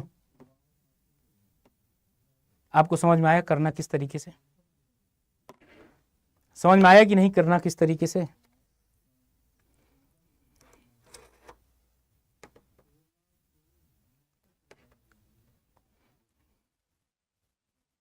तो इस तरीके से चीजें आपके देखना। अब खुद सोचो, अगर आप नहीं पढ़े होगे तो बता ही नहीं पाते कभी। अब जब आपको इस चीजें आ जाएंगी तो करना क्या होगा कि डिस्चार्ज इतना दिया, शॉर्टकट में देखा जाए 20 दिया गया। अच्छा मैक्सिमम कितना होता है 2.7, इसका 2.7 मल्टीप्लाई कर दिया गया, 2.7 27 दूना 54 हो गया। और डेली वाले में इसका क्या करेंगे 18, 1.8 का मल्टीप्लाई प्लस 60, 18 दूना 36 30 96। एक लाइन में आपने आंसर निकाल लिया। लेकिन कब निकाल पाएंगे, जब हमारी प्रैक्टिस रहेगी। कब निकाल पाएंगे, जब हमारी प्रैक्टिस रहेगी। तो इस तरीके से मेरे भाई करना होता है, समझ गए, इस तरीके से हमको करना होता है। बस आज के सेशन का आप एंजॉय करते रहिए, पढ़ते रहिए एक एक चीज, ठीक ना। जहां पर भी क्लियर ना हो आप प्लीज बताइएगा कमेंट सेक्शन पे। अगला पॉपुलेशन फोरकास्ट। यार मैं बताऊं ना, इतनी समस्याएं भी आपको आएंगी कि हमको हर पहलू पे नजर रखना है। कि पहले तो ये हो गया, अब भाई पाइप जो बिछाया जाएगा 10 ईयर के लिए बिछाया जाएगा ना, जो पाइप हमारा होगा 10 ईयर के लिए होगा। आप बताओ जब 10 ईयर के लिए होगा, अब 10 साल में पॉपुलेशन भी तो बढ़ेगी यार, 10 साल में पॉपुलेशन भी तो बढ़ेगी। अब पॉपुलेशन कितनी बढ़ेगी, कुल मैटर यहां पाइप बिछाने का है बस, और यहां पर मोटर सेटअप करने की है, केवल ये सबसे बड़ी पॉपुलेशन प्रॉब्लम है। सिंपल सी बात, आप हर महीने थोड़ा ना पाइप निकाल निकाल चेंज करते रहेंगे। Population forecast. अब पॉपुलेशन फोरकास्ट भी अरिथमेटिक मेथड से निकाल सकते हैं, जियोमेट्रिक इंक्रीज मेथड से निकाल सकते हैं, ऐसे कई होंगे। तो पढ़ते हैं हम लोग, ठीक है ना। Population forecast method, population forecast method. तो पॉपुलेशन फोरकास्ट मेथड देखो करते कैसे, और एग्जामिनर किस तरीके से आपसे क्वेश्चन पूछता है, सबसे बड़ी बात हमारे लिए यही होती है। एग्जामिनर, मैं जैसे आपको बताता हूँ कि दुनिया में सबसे बुद्धिमान आदमी कौन है आपका, वो एग्जामिनर है। और इसको हमको, और इससे बाहर किस तरीके से निकलना है कि वो जो सोच रहा हम भी वही सोचे। क्यों, वो जो सोच रहा है वही हम भी सोचें। किस तरीके से, अगर जब आपको पता चल जाएगा कि सामने वाला कैसा खेल दिखाने वाला है तो आपको और मजा आएगा। और ये क्या हो जाएगा, पॉपुलेशन के रिस्पेक्ट में, और ये टाइम के रिस्पेक्ट में, ये क्या हो जाएगा, टाइम के रिस्पेक्ट में, पॉपुलेशन वर्सेस टाइम। तो ये स्लोप क्या कहलाएगा, डीपी बाई डी टी। कक्षा 5 का क्वेश्चन है, स्लोप क्या कहलाएगा, डीपी बाई डी टी, ठीक ना। ये स्लोप क्या कहलाएगा, डीपी बाई डी टी। अब इसको क्या करते हैं, ए बी सी डी और ई, ठीक ना, A B C D E. तो यहां पर जो ए बी कहलाएगा, ए बी जो पोर्शन कहलाएगा, क्या कहलाता है, अर्ली ग्रोथ। क्या कहलाता है, अर्ली ग्रोथ। क्यों, आपका कर्व देखिए ना एकदम चढ़ने लगा। Okay, A B early growth. B C जो आपका होगा वो क्या कहलाता है, लॉगरिथमिक ग्रोथ। और सी डी में क्या हो जाता है, कांस्टेंट। देखिए फिगर उतना परफेक्ट नहीं बना है, सी डी क्या आपका हो जाएगा, कांस्टेंट हो जाएगा। एग्जाम में पूछा जाता है, ऐसा फिगर दे दिया जाएगा क्वेश्चन में और बोल दिया जाएगा बीसी पॉइंट को क्या बोला जाता है, ये वाले पॉइंट को, समझ गए। ये पूछा जाता है कि इसको क्या बोला जाता है। अब समझ लो कि एग्जामिनर पूछ लेगा कि इसको क्या बोला जाता है।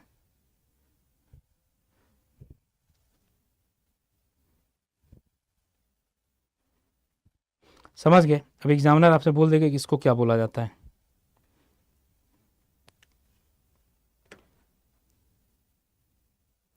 अब अगर एग्जामिनर बोल दिया इसको क्या बोला जाता है, जब तक आप पढ़ेंगे नहीं तब तक आपको पता चलेगा ही नहीं। अब आप खुद देख लीजिए, समझ लीजिए, सोच लीजिए करना क्या है, आप क्या पढ़ते हैं और पढ़ना क्या चाहिए। यही तो दोनों में डिफरेंस है कि मार्केट में रिक्वायर क्या है और आप कर क्या रहे हैं। आपने कभी इतने डेप्थ में सोचा है कि एग्जाम में इस तरीके के भी क्वेश्चन आ सकते हैं।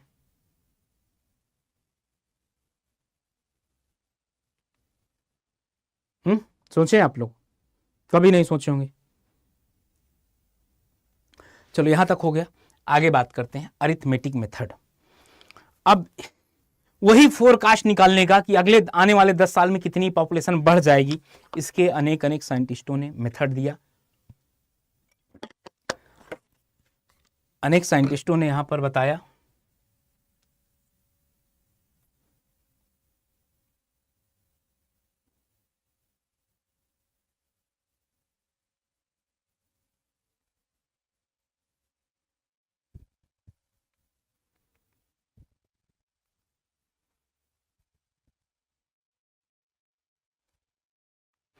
साइंटिस्टों ने यहां पर बताया कि क्या होगा अरिथमेटिक इंक्रीज मेथड। यहां पर भी आप देखेंगे ना तो आपको शौक लगेगा कि यार कितने डेप्थ में जाकर पढ़ना है, एग्जामिनर क्या क्या पूछ सकता है। सुनिएगा, कहानी सुनिएगा आप। ओके, चीजों को केवल देखिएगा और बताइएगा हमसे कि कितना मजा आ रहा है आपको पढ़ने में। यहां पर क्या था आपका,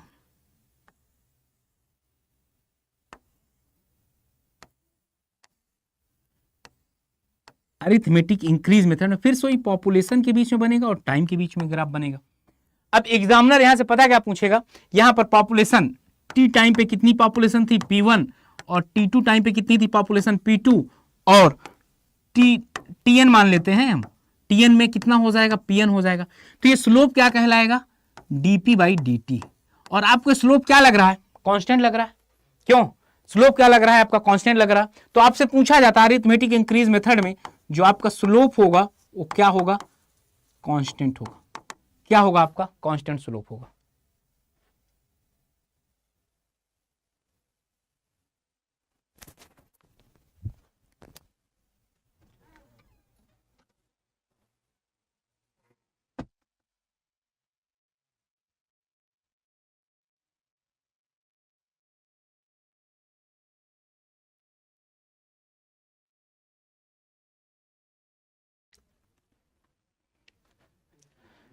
हेलो डियर, मैं आपको पढ़ा रहा था अरिथमेटिक इंक्रीज मेथड। मैं आपको क्या पढ़ा रहा था? अरिथमेटिक इंक्रीज मेथड पढ़ा रहा था आपको मैं।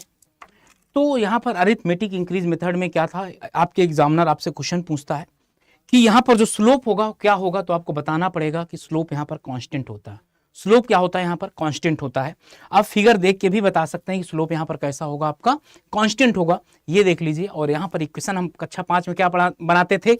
इस लाइन की इक्वेशन कक्षा 5 में हम बनाते थे, y equal to mx plus C. C is the constant, m is the slope, और x और y दो कोऑर्डिनेट होते थे कक्षा 5 में था। तो यहाँ पर कोऑर्डिनेट क्या है? पॉपुलेशन और टाइम। कोऑर्डिनेट क्या है? पॉपुलेशन और टाइम। अगर आपको याद होगा तो बिल्कुल बता सकते हैं। यहाँ पर और एक चीज बताइएगा कि dp1 dp2 dp3 तीनों क्या होंगे? नियर अबाउट बराबर होंगे। मतलब समय के साथ साथ एक एवरेज रेट से आगे बढ़ेंगे। और इसका यूज क्या होगा? अगर इसके यूज की बात किया जाए तो कहां यूज किया जाता है? ओल्ड और सेटल्ड एरिया। यूज में अगर बात किया जाए,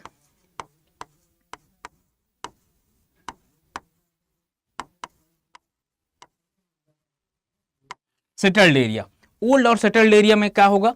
मतलब पुराने शहरों में या तो सेटल्ड एरिया, मतलब एकदम सेटल्ड है, वहां पर इसको क्या किया जाता है? यूज किया जाता है। अगर इसका फॉर्मूले की बात किया जाए तो इसका फॉर्मूला ये है, और यहां तक तो बात समझ में आ गई सारा। इसका फॉर्मूला ये है कि P not equal to P not plus N X bar. P not equal to N X bar. X bar क्या है? Average of population increase. X bar क्या है? Average of population increase.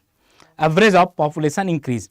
तो इसके बाद यहां पर पी नॉट, आपको यहां पर एक क्वेश्चन करवा दूंगा ना, चीजें क्लियर हो जाएंगी। यहां पर एक क्वेश्चन अगर मैं करवा दूंगा तो आपको चीजें क्लियर हो जाएंगी।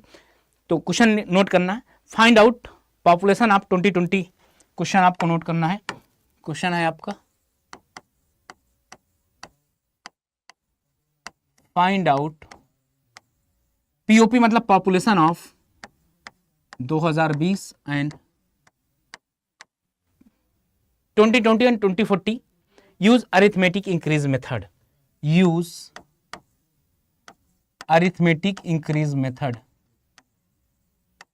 Use arithmetic increase method. आपको ये क्वेश्चन सॉल्व करना है। क्वेश्चन में यहां पर डेटा आपको गिवन होगा 1980, 1990, 2000,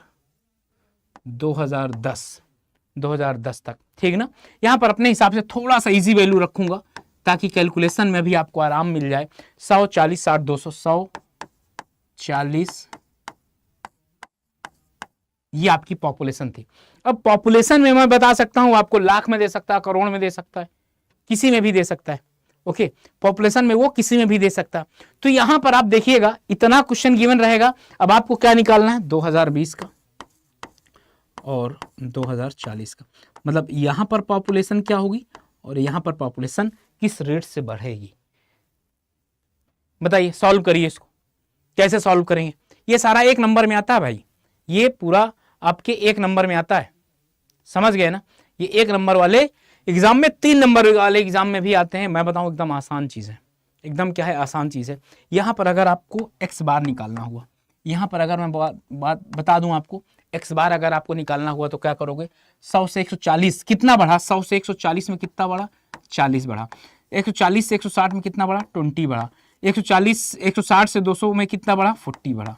अब यहां पर अगर इसका एक्स बार आप ले लेंगे, एक्स बार अगर आप लेंगे तो एक्स बार में क्या हो जाएगा?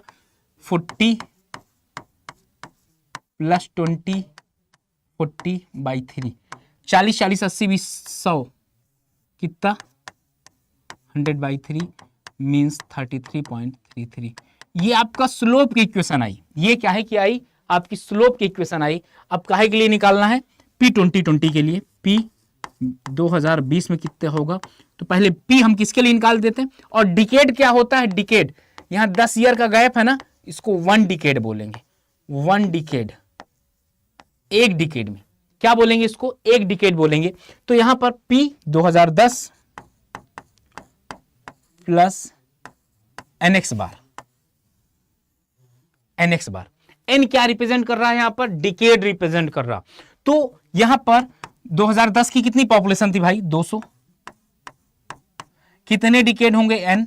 यहां पर कितना हो जाएगा? 33.33। आंसर कितना आ जाएगा? 233.33% आपका आंसर आ गया 2020 पे। और इसके बाद क्या होगा 2040 के लिए। अब कई मेथड से आप कर सकते हैं। देखिए 2040 को अगर करना है आपको तो एक काम कर सकते हैं, 2020 को आप पहले ले लीजिए। 2020 में कितना पॉपुलेशन बनेगा, P 2020 प्लस NX बार। तो यहां पर क्या करेंगे हम, 2020 में कितना 233.33 प्लस 2020 से 40 में कितने डिकेड लगेंगे 2, तो n की वैल्यू कितना हो जाएगा 2, x बार कितना है 33.33, तो 33 नहीं 66 399 299, या आप कह सकते हैं 300 आंसर आ जाएगा 300 300। अब किसी का माना सर इसको 2020 से नहीं निकाल के मैं 2010 से निकालूंगा, मैं बोलूंगा बिल्कुल आप निकाल लो बेटा। तो क्या करोगे, P 2040 2010 में कितनी पॉपुलेशन थी 200 थी, प्लस NX बार, n कितने डिकेड हो जाएंगे 10 से 40 में कितने डिकेड हो जाएंगे 3, और x बार कितना है 33.33। जब इसका मल्टीप्लाई करेंगे 100 आ जाएगा। बताओ आंसर सही आ गया कि नहीं, आंसर सही आ गया कि नहीं। अब अगर किसी का मन कर रहा है, मन पे बात करते हैं। अब अगर आपका मन कर रहा है सर मैं तो 1980 से लूंगा, आप ले लो ना यार मेरे दोस्त, 1980 से भी लोगे तब भी आपका आंसर एकदम सेम आएगा, तब भी आपका आंसर क्या होगा एकदम सेम आएगा, आंसर में कोई भी गलती नहीं आएगी। आप ये वाले क्वेश्चन को बहुत अच्छे से समझ सकते एकदम। बताओ कोई डाउट हो, बताओ। ये चीजें सब आपको बहुत बेहतरीन ढंग से आनी चाहिए, ये सारी चीजें आपको बहुत ही बेहतरीन ढंग से आनी चाहिए।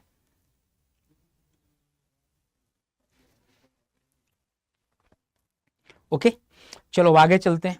ये पहला मेथड अभी हमारा हुआ है। दूसरा मेथड है जियोमेट्रिक इंक्रीज मेथड। दूसरा मेथड क्या है, जियोमेट्रिक इंक्रीज मेथड। पहले का आपने फिगर देखा, मुझे 100% पता था कि पहले वाले का फिगर शायद ही कुछ चुनिंदे लोग ही देखे होंगे, लेकिन दूसरे वाले का फिगर तो और भी लोग नहीं देखे होंगे। क्यों सर, क्योंकि रीजन ही ऐसा है, क्योंकि रीजन ही ऐसा है। ये कुछ इस तरीके का, ओके। और यहां पर क्या होगा, ये इस तरीके की बनेगी।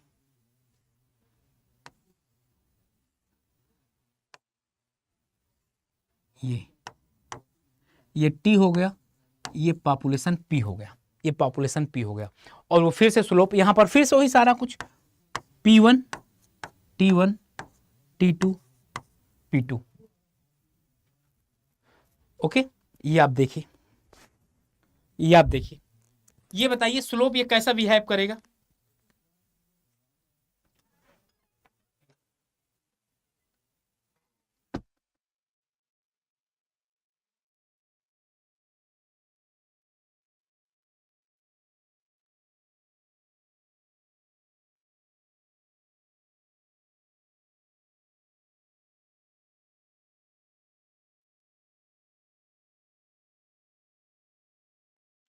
तो आप ये स्लोप देख पा रहे होंगे कैसा स्लोप। क्यों मेरे दोस्त, ये स्लोप कैसा है आपका, इंक्रीजिंग ऑर्डर में है क्या, इंक्रीजिंग में। तो यहां पर क्या होगा, जैसे पिछले बार ये तीनों बराबर थे, यहां पर तीनों बराबर नहीं होगा, इसलिए लिखा गया यूनिफॉर्म इंक्रीज मेथड बोला जाता है, लॉगरिथमिक ग्रोथ मेथड भी बोला जा सकता है। ये तीनों नाम आप याद रख सकते हैं। और ये कहां यूज किया जाता है, आपके यंग, कहां पर, आपके यंग एंड डेवलपिंग सिटी में, कहां पर, आपके यंग और डेवलपिंग सिटी में, ठीक ना। तो Pn इक्वल टू क्या हो जाएगा, P not 1 plus R by 100N, ठीक ना। यहाँ R क्या है आपका, या अगर वो वाला मेथड होगा कि आपने देखा होगा एक बात कि कक्षा 5-7 में हमने पढ़ा था कि किसी को ब्याज में पैसा देने वाला है ना, पढ़े थे कि नहीं आप।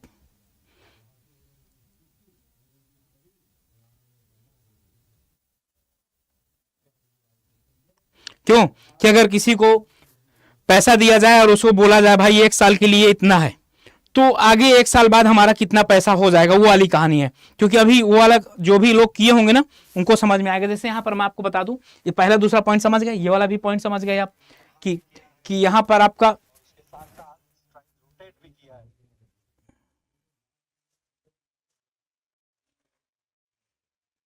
तो यहाँ पर आपका क्या हो जाएगा, Pn equal to P not 1 plus R power 100 by N, कितने साल के लिए क्या ग्रोथ रेट हो गया यहाँ तक।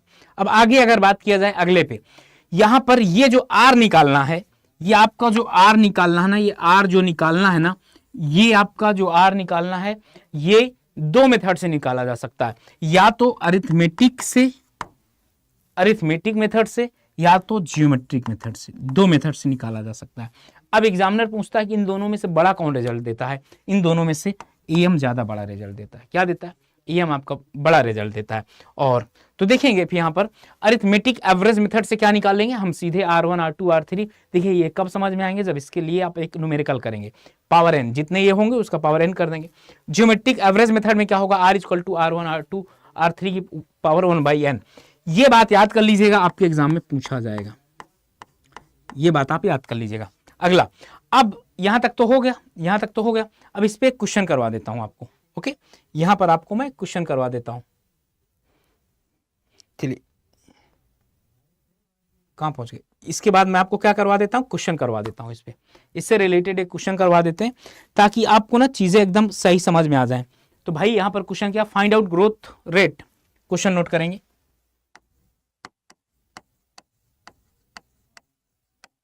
Find out the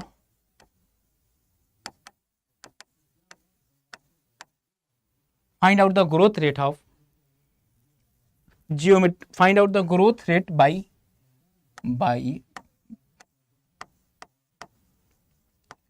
geometric increase method। Geometric increase method कैसे, आपको पॉपुलेशन एक अरिथमेटिक से फाइंड कर लिए, यहां पर कैसे फाइंड करना आपको, जियोमेट्रिक इंक्रीज मेथड से। तो अच्छी बात है सर।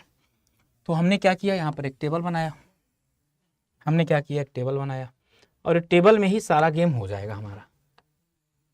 देखो ये वाला जो आना है आपका क्वेश्चन ना, अगर ये बड़ा वाला कॉन्सेप्ट समझ जाएंगे तो कभी कभार मेंस में भी क्वेश्चन आ जाता है, और 3 नंबर वाले में भी क्वेश्चन आ जाएगा, जो SSC JEE का, या तो आप कोई भी स्टेट का ही पेपर देने जाएंगे ना, वहां पर भी आपको क्वेश्चन देखने को मिल जाएगा। जैसे यहां पर देखा जाए आपका ईयर में देखा जाए 1800 1900 आप कुछ भी मान सकते हैं। अभी हाल फिलहाल 1980, 1990, 2000, 2010, और अब आपको निकालना है वैल्यू की 2030 में कितना होगा। 2030 का आपको निकालना था। अब यहां पॉपुलेशन कितनी होगी सर, अभी एक शॉर्ट ट्रिक लास्ट में बताऊंगा, शॉर्ट ट्रिक तब आपको समझ में आएगी। कितना, 50,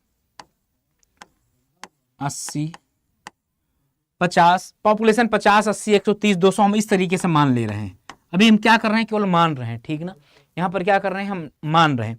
यहां पर आर कैसे निकालेंगे, ये एक बहुत बड़ा कंसर्न है। क्या आर कैसे निकालेंगे, ये काफी बड़ा कंसर्न। तो सर आर कैसे निकालेंगे, यहां पर जो परसेंटेज ग्रोथ आर होगा वो कैसे निकालेंगे। तो भाई यहां पर देख लीजिए, 50 से 80 में कितने का डिफरेंस आया, 30 का। तो हम क्या इस तरीके से भी लिख सकते हैं, 80 - 50 अपन 50, इस तरीके से रख सकते हैं क्या, इंटू 100 परसेंटेज में निकालना है। तो कितना हो जाएगा, 30/50, 5 × 30, कितने परसेंट आ जाएगा, 60% आ गया आंसर आपका। कितने परसेंट, 60%। ध्यान से सुनिएगा, फिर इस तरीके से फिर ये करेंगे। 180 से 130 में कितना बढ़ा, 50 बढ़ा, 8 × 5 = 13 ना, 50 डायरेक्ट लिख दूं क्या, 50/80 × 100। तो अब आप 500/8 कर दीजिए, 500/8 कितना आ जाएगा, 500/8 8 × 48, ठीक है, 62% करीब आएगा, 62.5 आता है। ओके, अब देखिए, अब आप ये करके बताइए, ये वाले से 130 से 200 कितना बढ़ा, 70 बटे पहला वाला किसके रिस्पेक्ट में, 130 के रिस्पेक्ट में, इंटू 100। तो यहां पर 7 दूनी 14, ये भी करीब 50% से ज्यादा ही आएगा। 13 × 91 नहीं, 13 × 5 = 65, तो 50% के ऊपर ही आया भाई। कितना आ जाएगा, कैलकुलेट करेंगे तो 53.8%, 53.8%। ये शायद क्वेश्चन कोई नहीं कर पाएंगे। अब सुनिएगा, इसके 2 मेथड है करने के।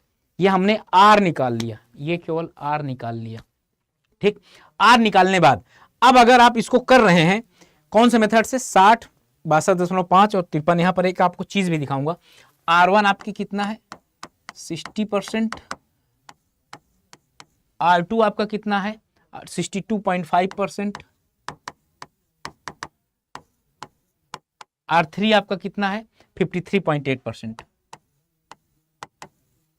53.8%। ओके, यहां तक ठीक था। अब सुनिए, अरिथमेटिक मेथड में आपको क्या लिखाया था, R1 + R2 बाई R3। जब R3 है तो n की जगह क्या लिख देंगे हम, 3 रख देंगे। सबको जोड़ लीजिए, 60 प्लस 62 प्लस 53.8, ओके, बाई 3। तीनों को जोड़ के अगर निकाला जाए तो कितना आएगा, 58.76, 58.76 एवरेज आ गया, ठीक ना, एवरेज आ गया। ठीक बात है सर। अब मेरा मन था कि जीआई मेथड से भी निकाल लूं मैं, तो 3R1 मल्टीप्लाई R2 R3 या 60 इंटू 62.5 इंटू 53.8 की पावर, इसको निकाल लीजिए कितना आएगा। जब आप इसको निकालेंगे तो कितना आएगा, 58.66, 58.66% आ गया। क्या अब आप बता सकते हैं मुझसे कि अभी मैंने जो आपको बोला था कि AM is greater than GI, arithmetic mean क्या है, बड़ा होगा GI से। अरिथमेटिक मीन क्या होगा, बड़ा होगा GI से। क्या बात सही है क्या? क्यों, बात सही है क्या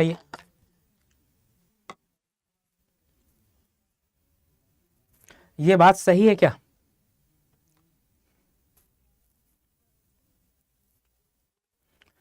अरे हाँ ना बताओ, ये बात सही है, एकदम बात सही हो गई। बस आगे करना क्या, आगे सॉल्व कर देना, आगे सॉल्व कर देना, इसको सॉल्व कर देना। इसको अभी सॉल्व कैसे करना, P23 हमको पता क्या था, 2010 का पता था, 2010 का P 2010 और 1 प्लस R बाई 100, 1 प्लस। अब आप ये बताओ मुझे कौन सा फार्मूला रखना चाहते हैं, क्यों, अब आप ये बताइए मुझे कौन सा फार्मूला रखना चाहते हैं। ये R कौन सा रखना चाहते हैं, GI वाला रखना चाहते हैं कि आप रखना चाहते हैं AM वाला रखना चाहता है, अरिथमेटिक वाला। वो एग्जामिनर अगर कुछ नहीं कहता तो आप क्या करेंगे, AM वाला रखेंगे, और अगर आपसे पर्टिकुलर बोलता है तो आप रख के निकालेंगे। और ऑब्जेक्टिव में बेहतरीन क्वेश्चन माना जाता है 3 नंबर में। ये तो बहुत बड़ा कर दिया हूँ भाई, बहुत एग्जामिनर केवल R निकलवा लेगा आपसे, क्या समझे, केवल R निकलवा लेगा। Find out growth rate according to arithmetic mean, क्या करोगे, कर ही नहीं पाओगे। तो करना क्या है, यहाँ पर 2010 का कितना गिवन है, 2010 का आपका गिवन है 200, 2010 का कितना गिवन है 200, 1 प्लस R कितना है यहाँ पर, R में 58.76 बाई 100, कितने डिकेड होंगे यहाँ पर, डिकेड मतलब कितने, 10 से 20, 20 से 30, 2 डिकेड होंगे, 2। ये आप सॉल्व कर लेंगे, ये आप सॉल्व करके बताइएगा, ये आप सॉल्व करके बताइए कितना आंसर आएगा, ये आप सॉल्व करके बताइए कितना आंसर आएगा। 503.45 समथिंग कुछ आंसर आएगा, 503.4 समथिंग कुछ आंसर आएगा। चेक कर लीजिएगा भाई, ये आंसर गलत भी हो सकता है। क्या करना है, आप चेक जरूर कर लीजिएगा, ये आंसर आपका गलत भी हो सकता है। ठीक, बताओ यहाँ तक पढ़ने में मजा आया। एक क्वेश्चन और आप लोगों के लिए होमवर्क में दे देता हूँ, कर लीजिएगा। देखो यही तो सारा कुछ है, इसकी इन्वायरमेंट की सबसे बड़ी जो ब्यूटी है ना, यही है कि हमको लगेगा यार हमको बहुत कुछ इन्वायरमेंट आता है, लेकिन जब आप इन्वायरमेंट के पास जाओगे तो इन्वायरमेंट कहेगा तुमको आता क्या बेटा, सीखो जाके। अब आप यहाँ लिख सकते हो कि 2030 की कितनी जनसंख्या होगी। चलो एक क्वेश्चन आपको मैं होमवर्क के लिए दे देता हूँ, करते रहिएगा उसका आंसर मुझे कुछ नहीं पता उसका, ओके।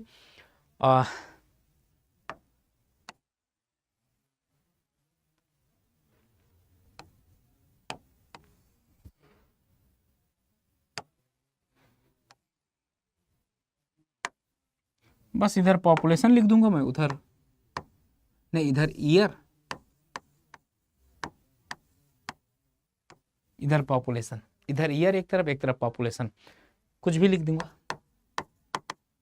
51, 61, 71, 81, 200, 280, 320, 390। सॉल्व करके बता दीजिएगा मुझे 2000 कितना, 2000 की कितनी जनसंख्या होगी, 2020 की कितनी जनसंख्या होगी, बता दीजिएगा। यूज क्या करना है, अरिथमेटिक इंक्रीज मेथड और अरिथमेटिक मेथड, नहीं ज्योमेट्रिक इंक्रीज मेथड से करना है।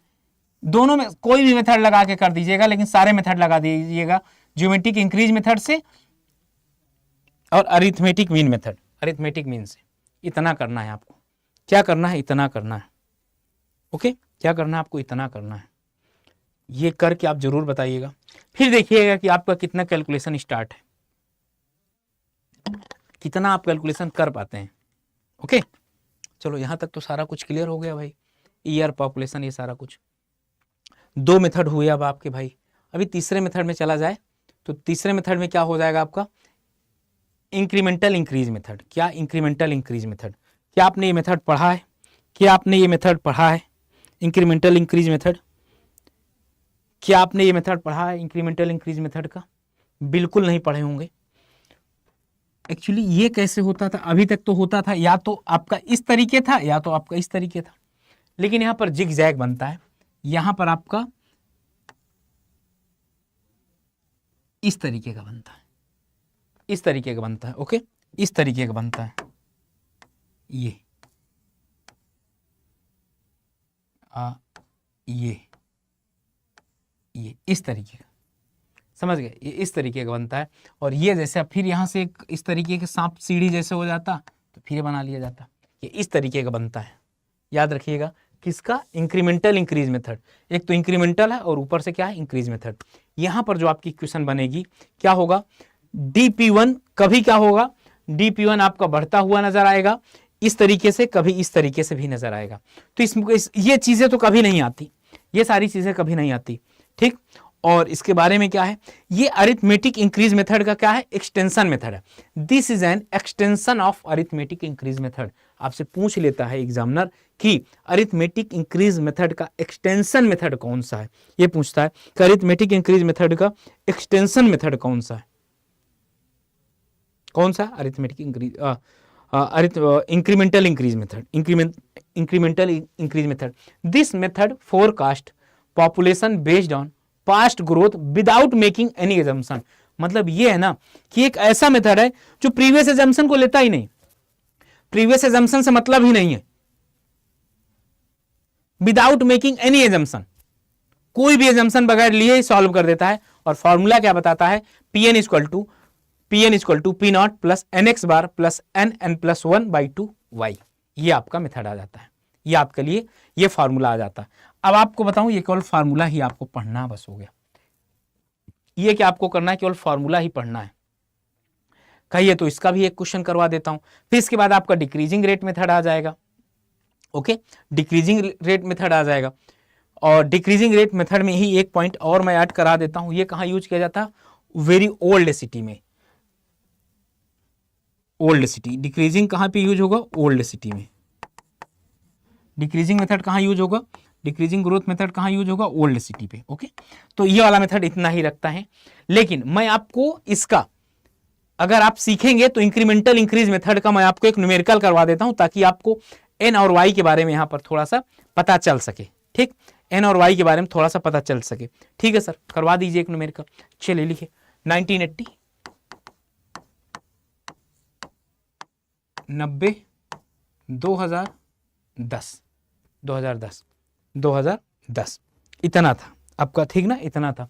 जब इतना था तो अब इसके पॉपुलेशन भी लिख लीजिए, बस वही 50, 80, 130, 200।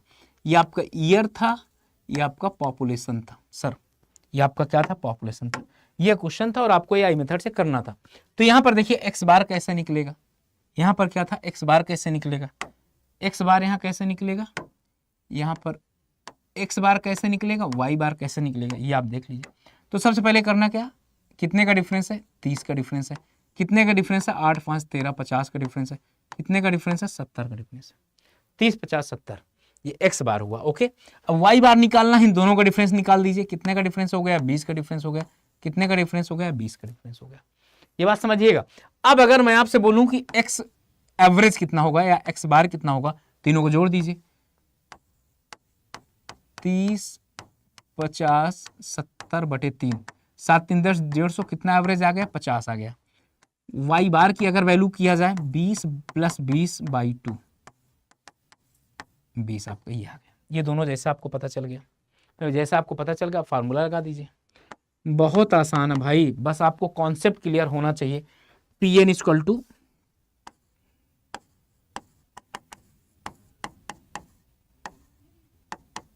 N X bar N plus 1/2, ये आपका इक्वेशन हुआ। P N equal to P not plus N X bar plus n/2 n plus 1y bar, ये आपका आंसर। अब इस पे आंसर क्या होगा, इस पे वैल्यू रखना है आपको। कितने डिकेड का पूछता है, 2020 का। कितने डिकेड हो गया, 1 डिकेड हो गया। 2010 में कितना था, 200 था। ठीक बात है सर। और यहाँ पर हमको 2010 का चाहिए। n कितना है, 1 है। x बार कितना है आपका, 50 है। n कितना है, 1/2 इंटू 2 इंटू 20। आंसर कितना आ गया, 50 50 20 70 270। बताओ कितना बेहतरीन, और मुझे लगता है सबसे आसान क्वेश्चन था। मुझे लगता है सबसे आसान क्वेश्चन था। क्यों, आपको लगता है सबसे आसान क्वेश्चन था? आपको लगता है सबसे आसान क्वेश्चन था?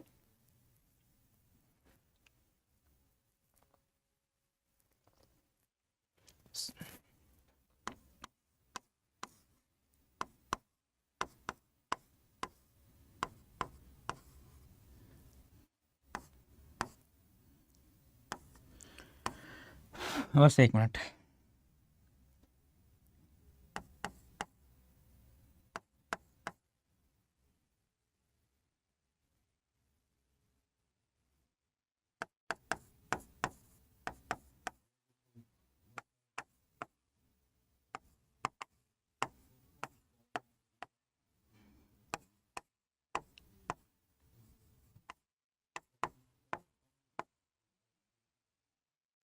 ओके, यहां तक सारा कुछ हो गया। तो आज मैं यहां तक सारा कुछ क्लियर करा दूंगा। और लॉजिस्टिक कर्व मेथड आपके एग्जाम में पूछ लिया जाता है कि लॉजिस्टिक कर्व मेथड कहां यूज किया जाता है। लॉजिस्टिक कर्व मेथड आपका कहां यूज किया जाता है, ये आपका एग्जामिनर आपसे पूछ लेता है। तो लॉजिस्टिक कर्व मेथड कहां यूज किया जाता है, पॉपुलेशन ग्रोथ में। डिक्रीजिंग ग्रोथ मेथड, अगर यहाँ पर आप सीखेंगे क्या डिक्रीजिंग ग्रोथ मेथड का किस तरीके से फॉर्मूला बनेगा, आपका कुछ इस तरीके का बनेगा, इस तरीके का। ये मैं आपको एकदम डेप्थ में जाके पढ़ा रहा हूं, समझ गए ना। पूरा यहां से आपका एससी वेससी सारा भी क्लियर हो जाएगा। ओके, यहां तक सारा कुछ हो गया। और अगला है डिक्रीजिंग ग्रोथ मेथड हो गया, लॉजिस्टिक कर्व मेथड हो गया। लॉजिस्टिक कर्व मेथड में P equal to PS1 plus m log e to the power -1 NT। क्या लिखा होगा, NT। n क्या होगा यहाँ, m क्या होगा आपका, यहाँ कांस्टेंट होगा। PS आपका क्या होगा, सेचुरेशन पॉपुलेशन। क्या होगा, सेचुरेशन पॉपुलेशन। और यहां पर क्या होगा, master plan method. Master plan method क्या होगा भाई, क्यों, मास्टर प्लान मेथड क्या होगा,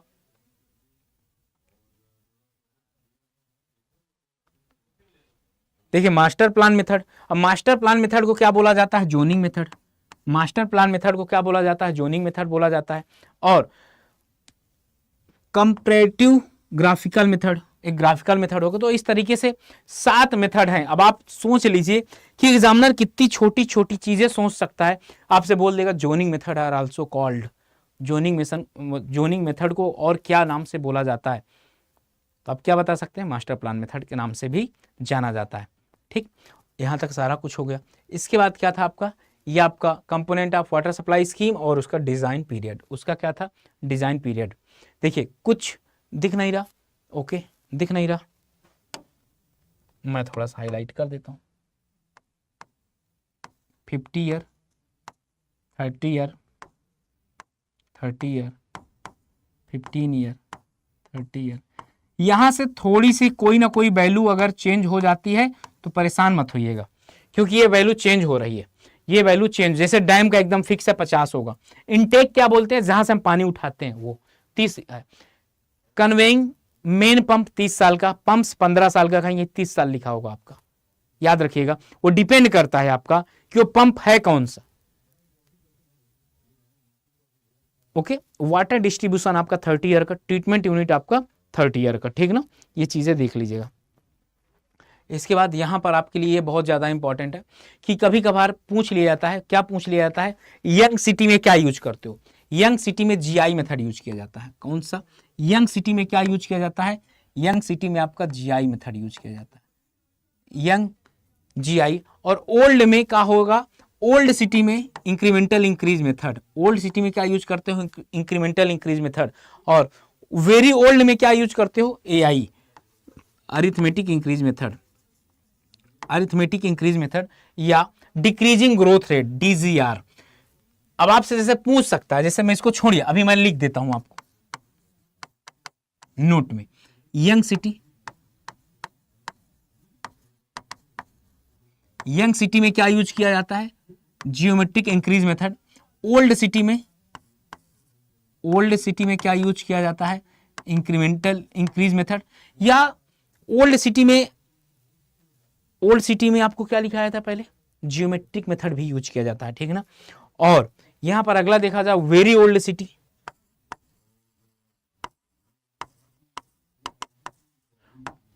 अरिथमेटिक इंक्रीज मेथड, या तो डिक्रीजिंग ग्रोथ रेट, दोनों। अब आपका मन था कि सर मैं तीनों मेथड नहीं यूज करना चाहता हूं, मुझे कोई ऐसा कॉमन मेथड बता दीजिए जो मैं यूज कर लूं, डबल आई, इंक्रीमेंटल इंक्रीज मेथड। क्या यूज कर सकते हैं, इंक्रीमेंटल इंक्रीज मेथड। ये क्वेश्चन आपका एकदम इंपॉर्टेंट है, 5 स्टार वाला क्वेश्चन है, क्या 5 स्टार वाला क्वेश्चन है आपका ये, ठीक, क्या है, 5 स्टार वाला क्वेश्चन है आपका। आगे चलते हैं, और यहां पर एक क्वेश्चन और भी ऐड कर सकते हैं आप लोग, एक क्वेश्चन और ऐड कर सकते हैं, आईएएस में पूछा गया, यूपीआई में पूछा गया। अच्छा, मीडियम टाउन वेरिएशन हो गया, लिखिए for water supply of a medium town, question क्या है,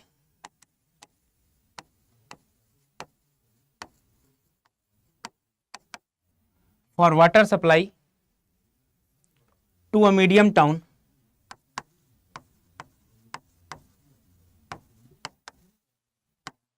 to a medium town, what daily variation factor,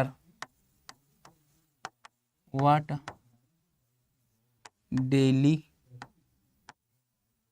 variation factor, what daily variation factor क्या होगा, डेली वेरिएशन फैक्टर आपका कितना होगा, 2.5, ऑप्शन में लिखा होगा। और चलिए या तो ऐसे ही बना देता हूं मैं, 1.5, 2.5, 3.5, 2, then your answer will be, आपका आंसर क्या होगा, आपका आंसर 2.5 होगा, आपका आंसर क्या होगा, आपका आंसर 2.5 होगा। तो आपको पता है ये अभी तक जो आपको पढ़ा रहा था, ये पता क्या था, ये आपका वाटर डिमांड था, ये क्या था, आपका वाटर डिमांड था, ठीक ना, ये क्या था, आपका वाटर डिमांड था, ये आपका टोटल वाटर डिमांड था। अब बताओ यहां तक कोई डाउट है आपका, नहीं तो अगले चैप्टर में फिर हम इंटर करने वाले हैं। वाटर डिमांड में कोई प्रॉब्लम आपको,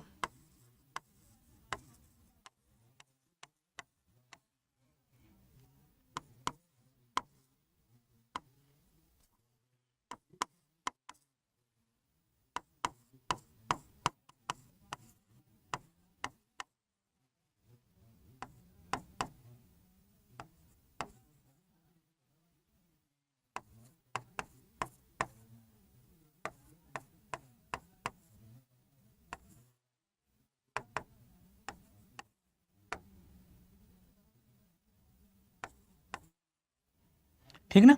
आप यहां तक कोई डाउट है आपको, क्यों मेरे दोस्त, यहां तक कोई डाउट है, क्योंकि आपको लग रहा होगा रिकॉर्डिंग है, लेकिन बिल्कुल ही रिकॉर्डिंग है, आपको देखना पड़ेगा भाई, क्योंकि आपको ये यूपीआई में भी पूछा गया है, आईएएस में भी पूछा गया है। तो यहां तक कोई किसी को डाउट है, क्यों मेरे भाई, किसी को कोई भी डाउट है यहां तक, किसी को कोई भी डाउट है यहां तक। आगे चलते हैं, वाटर क्वालिटी पैरामीटर में, वाटर क्वालिटी पैरामीटर भी एक बहुत इंपॉर्टेंट टर्म्स है, क्योंकि अभी तक मैं आपको बता दिया हूं कि पॉपुलेशन किस तरीके से बढ़ रही है आपकी, पहला पॉपुलेशन किस तरीके से बढ़ रही है, पहली बात। दूसरी बात यह था कि पॉपुलेशन बढ़ने के साथ साथ हमारी नीड कैसे इंक्रीज हो रही है, नीड हमारी कैसे इंक्रीज हो रही है। तो वाटर क्वालिटी पैरामीटर में अगर बात किया जाए, वाटर क्वालिटी पैरामीटर 3 तरीके से होगा, फिजिकल, मैकेनिकल और chemical water quality parameter. Physical water quality parameter, mechanical water quality parameter और केमिकल वाटर क्वालिटी पैरामीटर, 3 होंगे, ठीक ना, कितने, 3 होंगे आपके। तो यहां पर सबसे पहले एक एक चीज को डिसाइड करेंगे हम लोग, एक एक चीज को आपको बताऊंगा मैं, अभी इसको हटा देते हैं।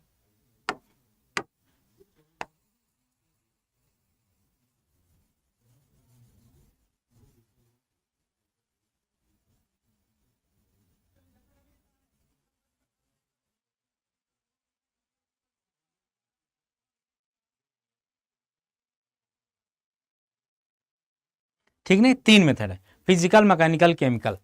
तो यहाँ पर सबसे पहले हम स्टार्ट करते हैं फिजिकल।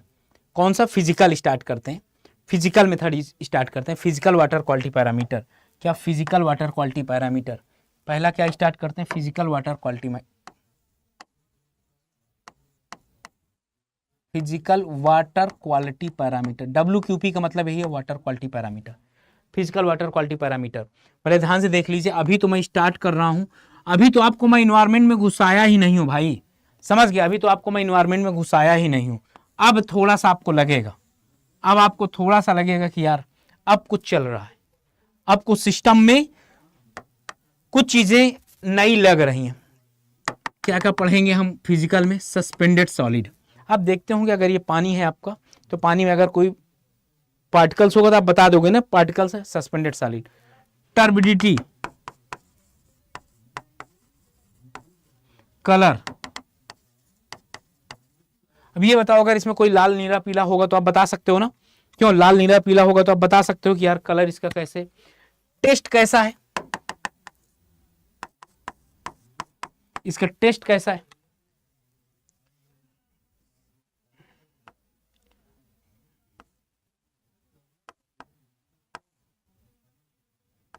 टेस्ट एंड ऑर्डर,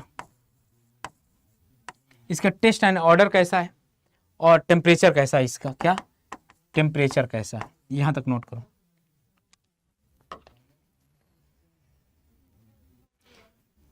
क्यों? इतना लिखो और बताओ।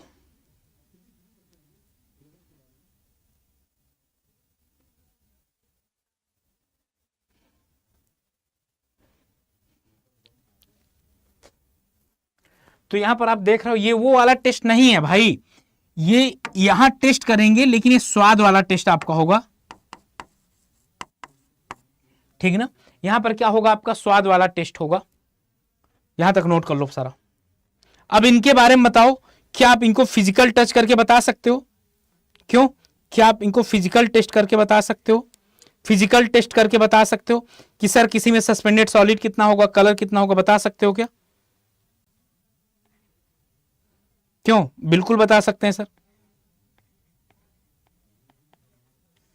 बिल्कुल बता सकते हैं सर कि इसका सस्पेंडेड कलर कितना होगा, टेम्परेचर क्या होगा, सभी मुद्दों पे हम बात कर सकते हैं सर। कलर कैसे होगा? कलर भी बता दूंगा मैं, क्यों?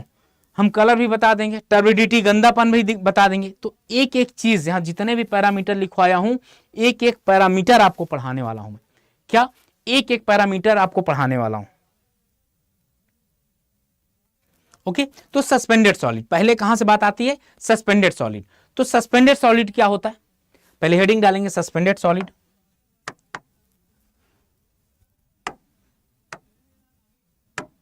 सस्पेंडेड सॉलिड,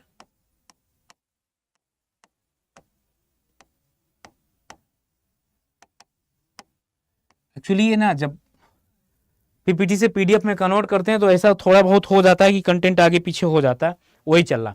तो सस्पेंडेड सॉलिड क्या होता है? एक्चुअली सस्पेंडेड सॉलिड की अगर बात किया जाए तो टोटल सॉलिड हमारे दो तरीके का होगा। Total solid, suspended solid plus dissolve solid, दो तरीके का होगा। Suspended solid plus dissolve solid. तो डिजॉल्व सॉलिड क्या होगा?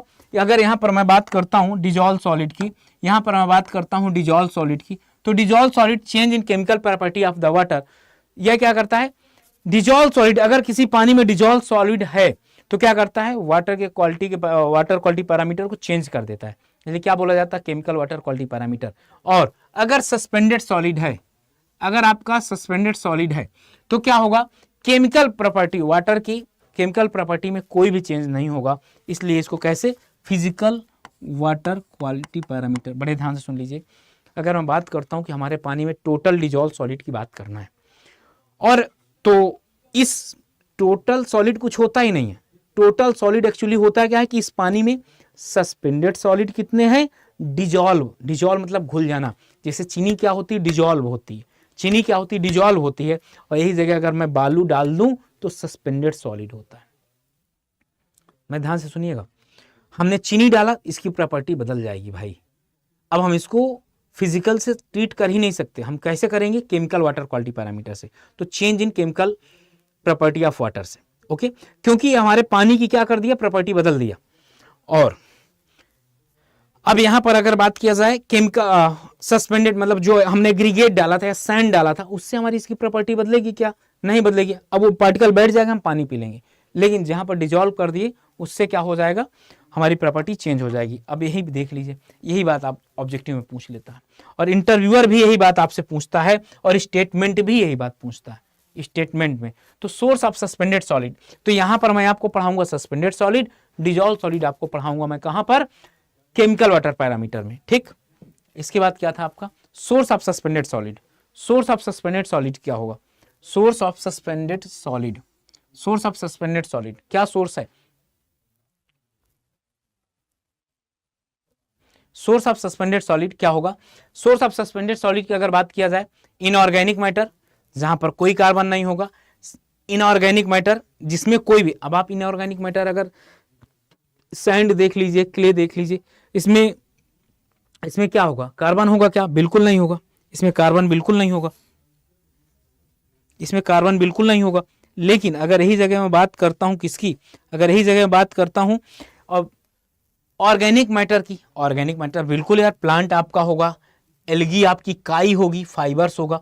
और इमिसिव लिक्विड के बारे में कभी कभी एग्जामिनर बोल देता है कि इमिसिव लिक्विड क्या होता है, क्यों इमिसिव लिक्विड क्या होता है, तो आप बता सकते हो इमिसिव लिक्विड क्या होता है, आपका ऑयल होता है और ग्रीस होता है, ऑयल होता है और ग्रीस होता है इमिसिव लिक्विड, ठीक ना। अब आज केवल इसका प्रोसेस वगैरह भी बता दूंगा, बस हो गया, इसका प्रोसेस वगैरह भी बता देना है।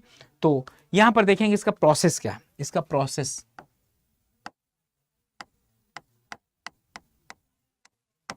इसका प्रोसेस क्या है बताओ, कैसे पता करेंगे, तो बड़े ध्यान से देखिएगा। ये कंटेनर था, ये कंटेनर में टोटल सॉलिड था, मतलब सस्पेंडेड सॉलिड भी था, डिजॉल्व सॉलिड भी था, क्या था, टोटल सॉलिड था। इस टोटल सॉलिड को हम क्या बोल सकते हैं कि यहां पर हमारा क्या था, सस्पेंडेड सॉलिड भी था और डिजॉल्व सॉलिड भी था, सस्पेंडेड सॉलिड भी था, डिजॉल्व सॉलिड भी था। अब हमने क्या किया, इस पूरे पानी को यहां से लाने के बाद, इस पूरे पानी को यहां से लाने के बाद हमने क्या किया कि एक फिल्टर पेपर में, किसमें, एक फिल्टर पेपर में इसको डाल दिए, फिल्टर पेपर, और किए होंगे फिल्टर पेपर, फिल्टर पेपर के ऊपर जैसे डालेंगे ना, यहां पर जो पार्टिकल, अब बताओ अगर बालू होगी, बालू को छन्नी से छान सकते हैं, वैसे फिल्टर पेपर के ऊपर जो रुक जाएगा उसको क्या बोल दोगे, सस्पेंडेड सॉलिड बोल दोगे। और जो नीचे चला जाएगा और यहां पर जो पानी चला गया, ये जो पानी चला गया ना, अब इसको क्या करिए आप 104 डिग्री पे हीट करिए और यहां पर जो आपका पार्टिकल्स बचेगा उसको क्या बोलोगे आप, उसको आप बोलोगे डिजॉल्व सॉलिड, उसको क्या बोलोगे, डिजॉल्व सॉलिड। जैसे चीनी को हो देख लीजिए, अगर पानी में बालू है तो मैं छन्नी से छान के निकाल लूंगा, लेकिन अगर उसमें चीनी है तो क्या करिए, उसको आप एकदम बॉयल कर दीजिए भाई, एकदम बॉयल करने के बाद फिर से चीनी वाले फॉर्म में हो जाएगा। और फिल्टर की साइज कितनी होगी, 0.2 माइक्रोन मीटर, ये आपकी फिल्टर की साइज हो जाएगी, ये आपकी क्या हो जाएगी, फिल्टर की साइज हो जाएगी। आप बताइए इतने डेप्थ में कभी आप पढ़े थे क्या, क्यों मेरे भाई, इतने डेप्थ में कभी आप पढ़े थे क्या, कभी ना पढ़े होंगे इतने डेप्थ में, कि पढ़े थे कभी, कभी भी नहीं पढ़े थे ना। तो ये बात तो यहां तक हो गई। अगला, इसका एक्सेप्टेबल लिमिट कितना होगा, एक्सेप्टेबल लिमिट कितना होगा, ACCP मतलब एक्सेप्टेबल लिमिट कितना होगा, 500 मिलीग्राम पर लीटर। अगर 1 लीटर में 500 मिलीग्राम है तो चलेगा। कॉज ऑफ रिजेक्शन कितना होगा, 2000 मिलीग्राम पर लीटर। यार 1000 बार कम से कम पूछा गया होगा, क्या कम से कम 1000 बार पूछा गया होगा। और मिलीग्राम पर लीटर पीपीएम में, और मिलीग्राम पर लीटर, पीपीएम मतलब क्या होगा, मिलीग्राम पर लीटर होगा, और मिलीग्राम पर litre not equivalent ppm in gas. Gas में क्या होता है, ये बराबर नहीं होता, गैस में क्या होता है, बराबर नहीं होता, गैस में क्या होता है, ये बराबर नहीं होता। ओके, तो दोस्तों आप लोगों के लिए गांधी जयंती पर एक बहुत ही सुनहरा मौका है कि जो सत्याग्रह आप लोग चला रहे हैं, जैसे गांधी जी ने भारत देश को स्वतंत्र कराने के लिए सत्याग्रह चलाया था, वो आप जो सत्याग्रह चला रहे हैं ना भाई, वो सत्याग्रह आप लोगों का जितनी जल्दी हो सके वो पूरा हो जाए, आपको भी आज़ादी मिल जाए, पढ़ने से आज़ादी मिल जाए आपको, और आप लोगों का क्या हो जाए, सिलेक्शन हो जाए मेरे भाई। तो यहाँ पर आपको करना क्या है, इंजीनियर्स अड्डा आपको क्या प्रोवाइड कर रहा है, सब में डबल वैलिडिटी, ट्रिपल वैलिडिटी कुछ इस तरीके से प्रोवाइड कर रहा है। तो मेरे भाई यहाँ पर आप ये देख पा रहे होंगे कि सिविल इंजीनियरिंग का महापैक, यहाँ पर ना यार, यहाँ पर आपको XXX वैलिडिटी आपको मिल रही है। क्या XXX वैलिडिटी मिल रही है। आपके पास अगर पैसा है तो 2390 रुपए का आप इनरोल कर सकते हैं। और अगर आपको डिस्काउंट चाहिए तो आप कूपन कोड लगा सकते हैं। कूपन कोड होगा Y579, क्या Y579 कूपन कोड लगाकर 2281 रुपए का आपको एक कोर्स मिलने वाला है। कितने का? 2281 रुपए का कोर्स मिलने वाला है। तो जाकर इनरोल कर सकते हैं। महापैक की सबसे खास बात है कि यहाँ आपको सभी का एक्सेस मिल जाएगा, ठीक ना। वो चाहे आरआरबी हो, यूपीटीपीएससी हो, हिंदी बैच हो, इंग्लिश बैच हो, एसएससी का फाउंडेशन बैच हो। और यहाँ पर आप केवल आपको चाहिए सर सेपरेट हमको चाहिए एक आरआरबी का बता दीजिए जहाँ पर टेक्निकल भी मिल जाए, नॉन टेक्निकल भी मिल जाए। तो यहाँ पर भी वही Y579 कूपन कोड अप्लाई करके 1639 रुपये का मिलेगा। तो जाकर इनरोल कर लो और सेशन को लाइक ज़रूर करते रहिएगा। ओके।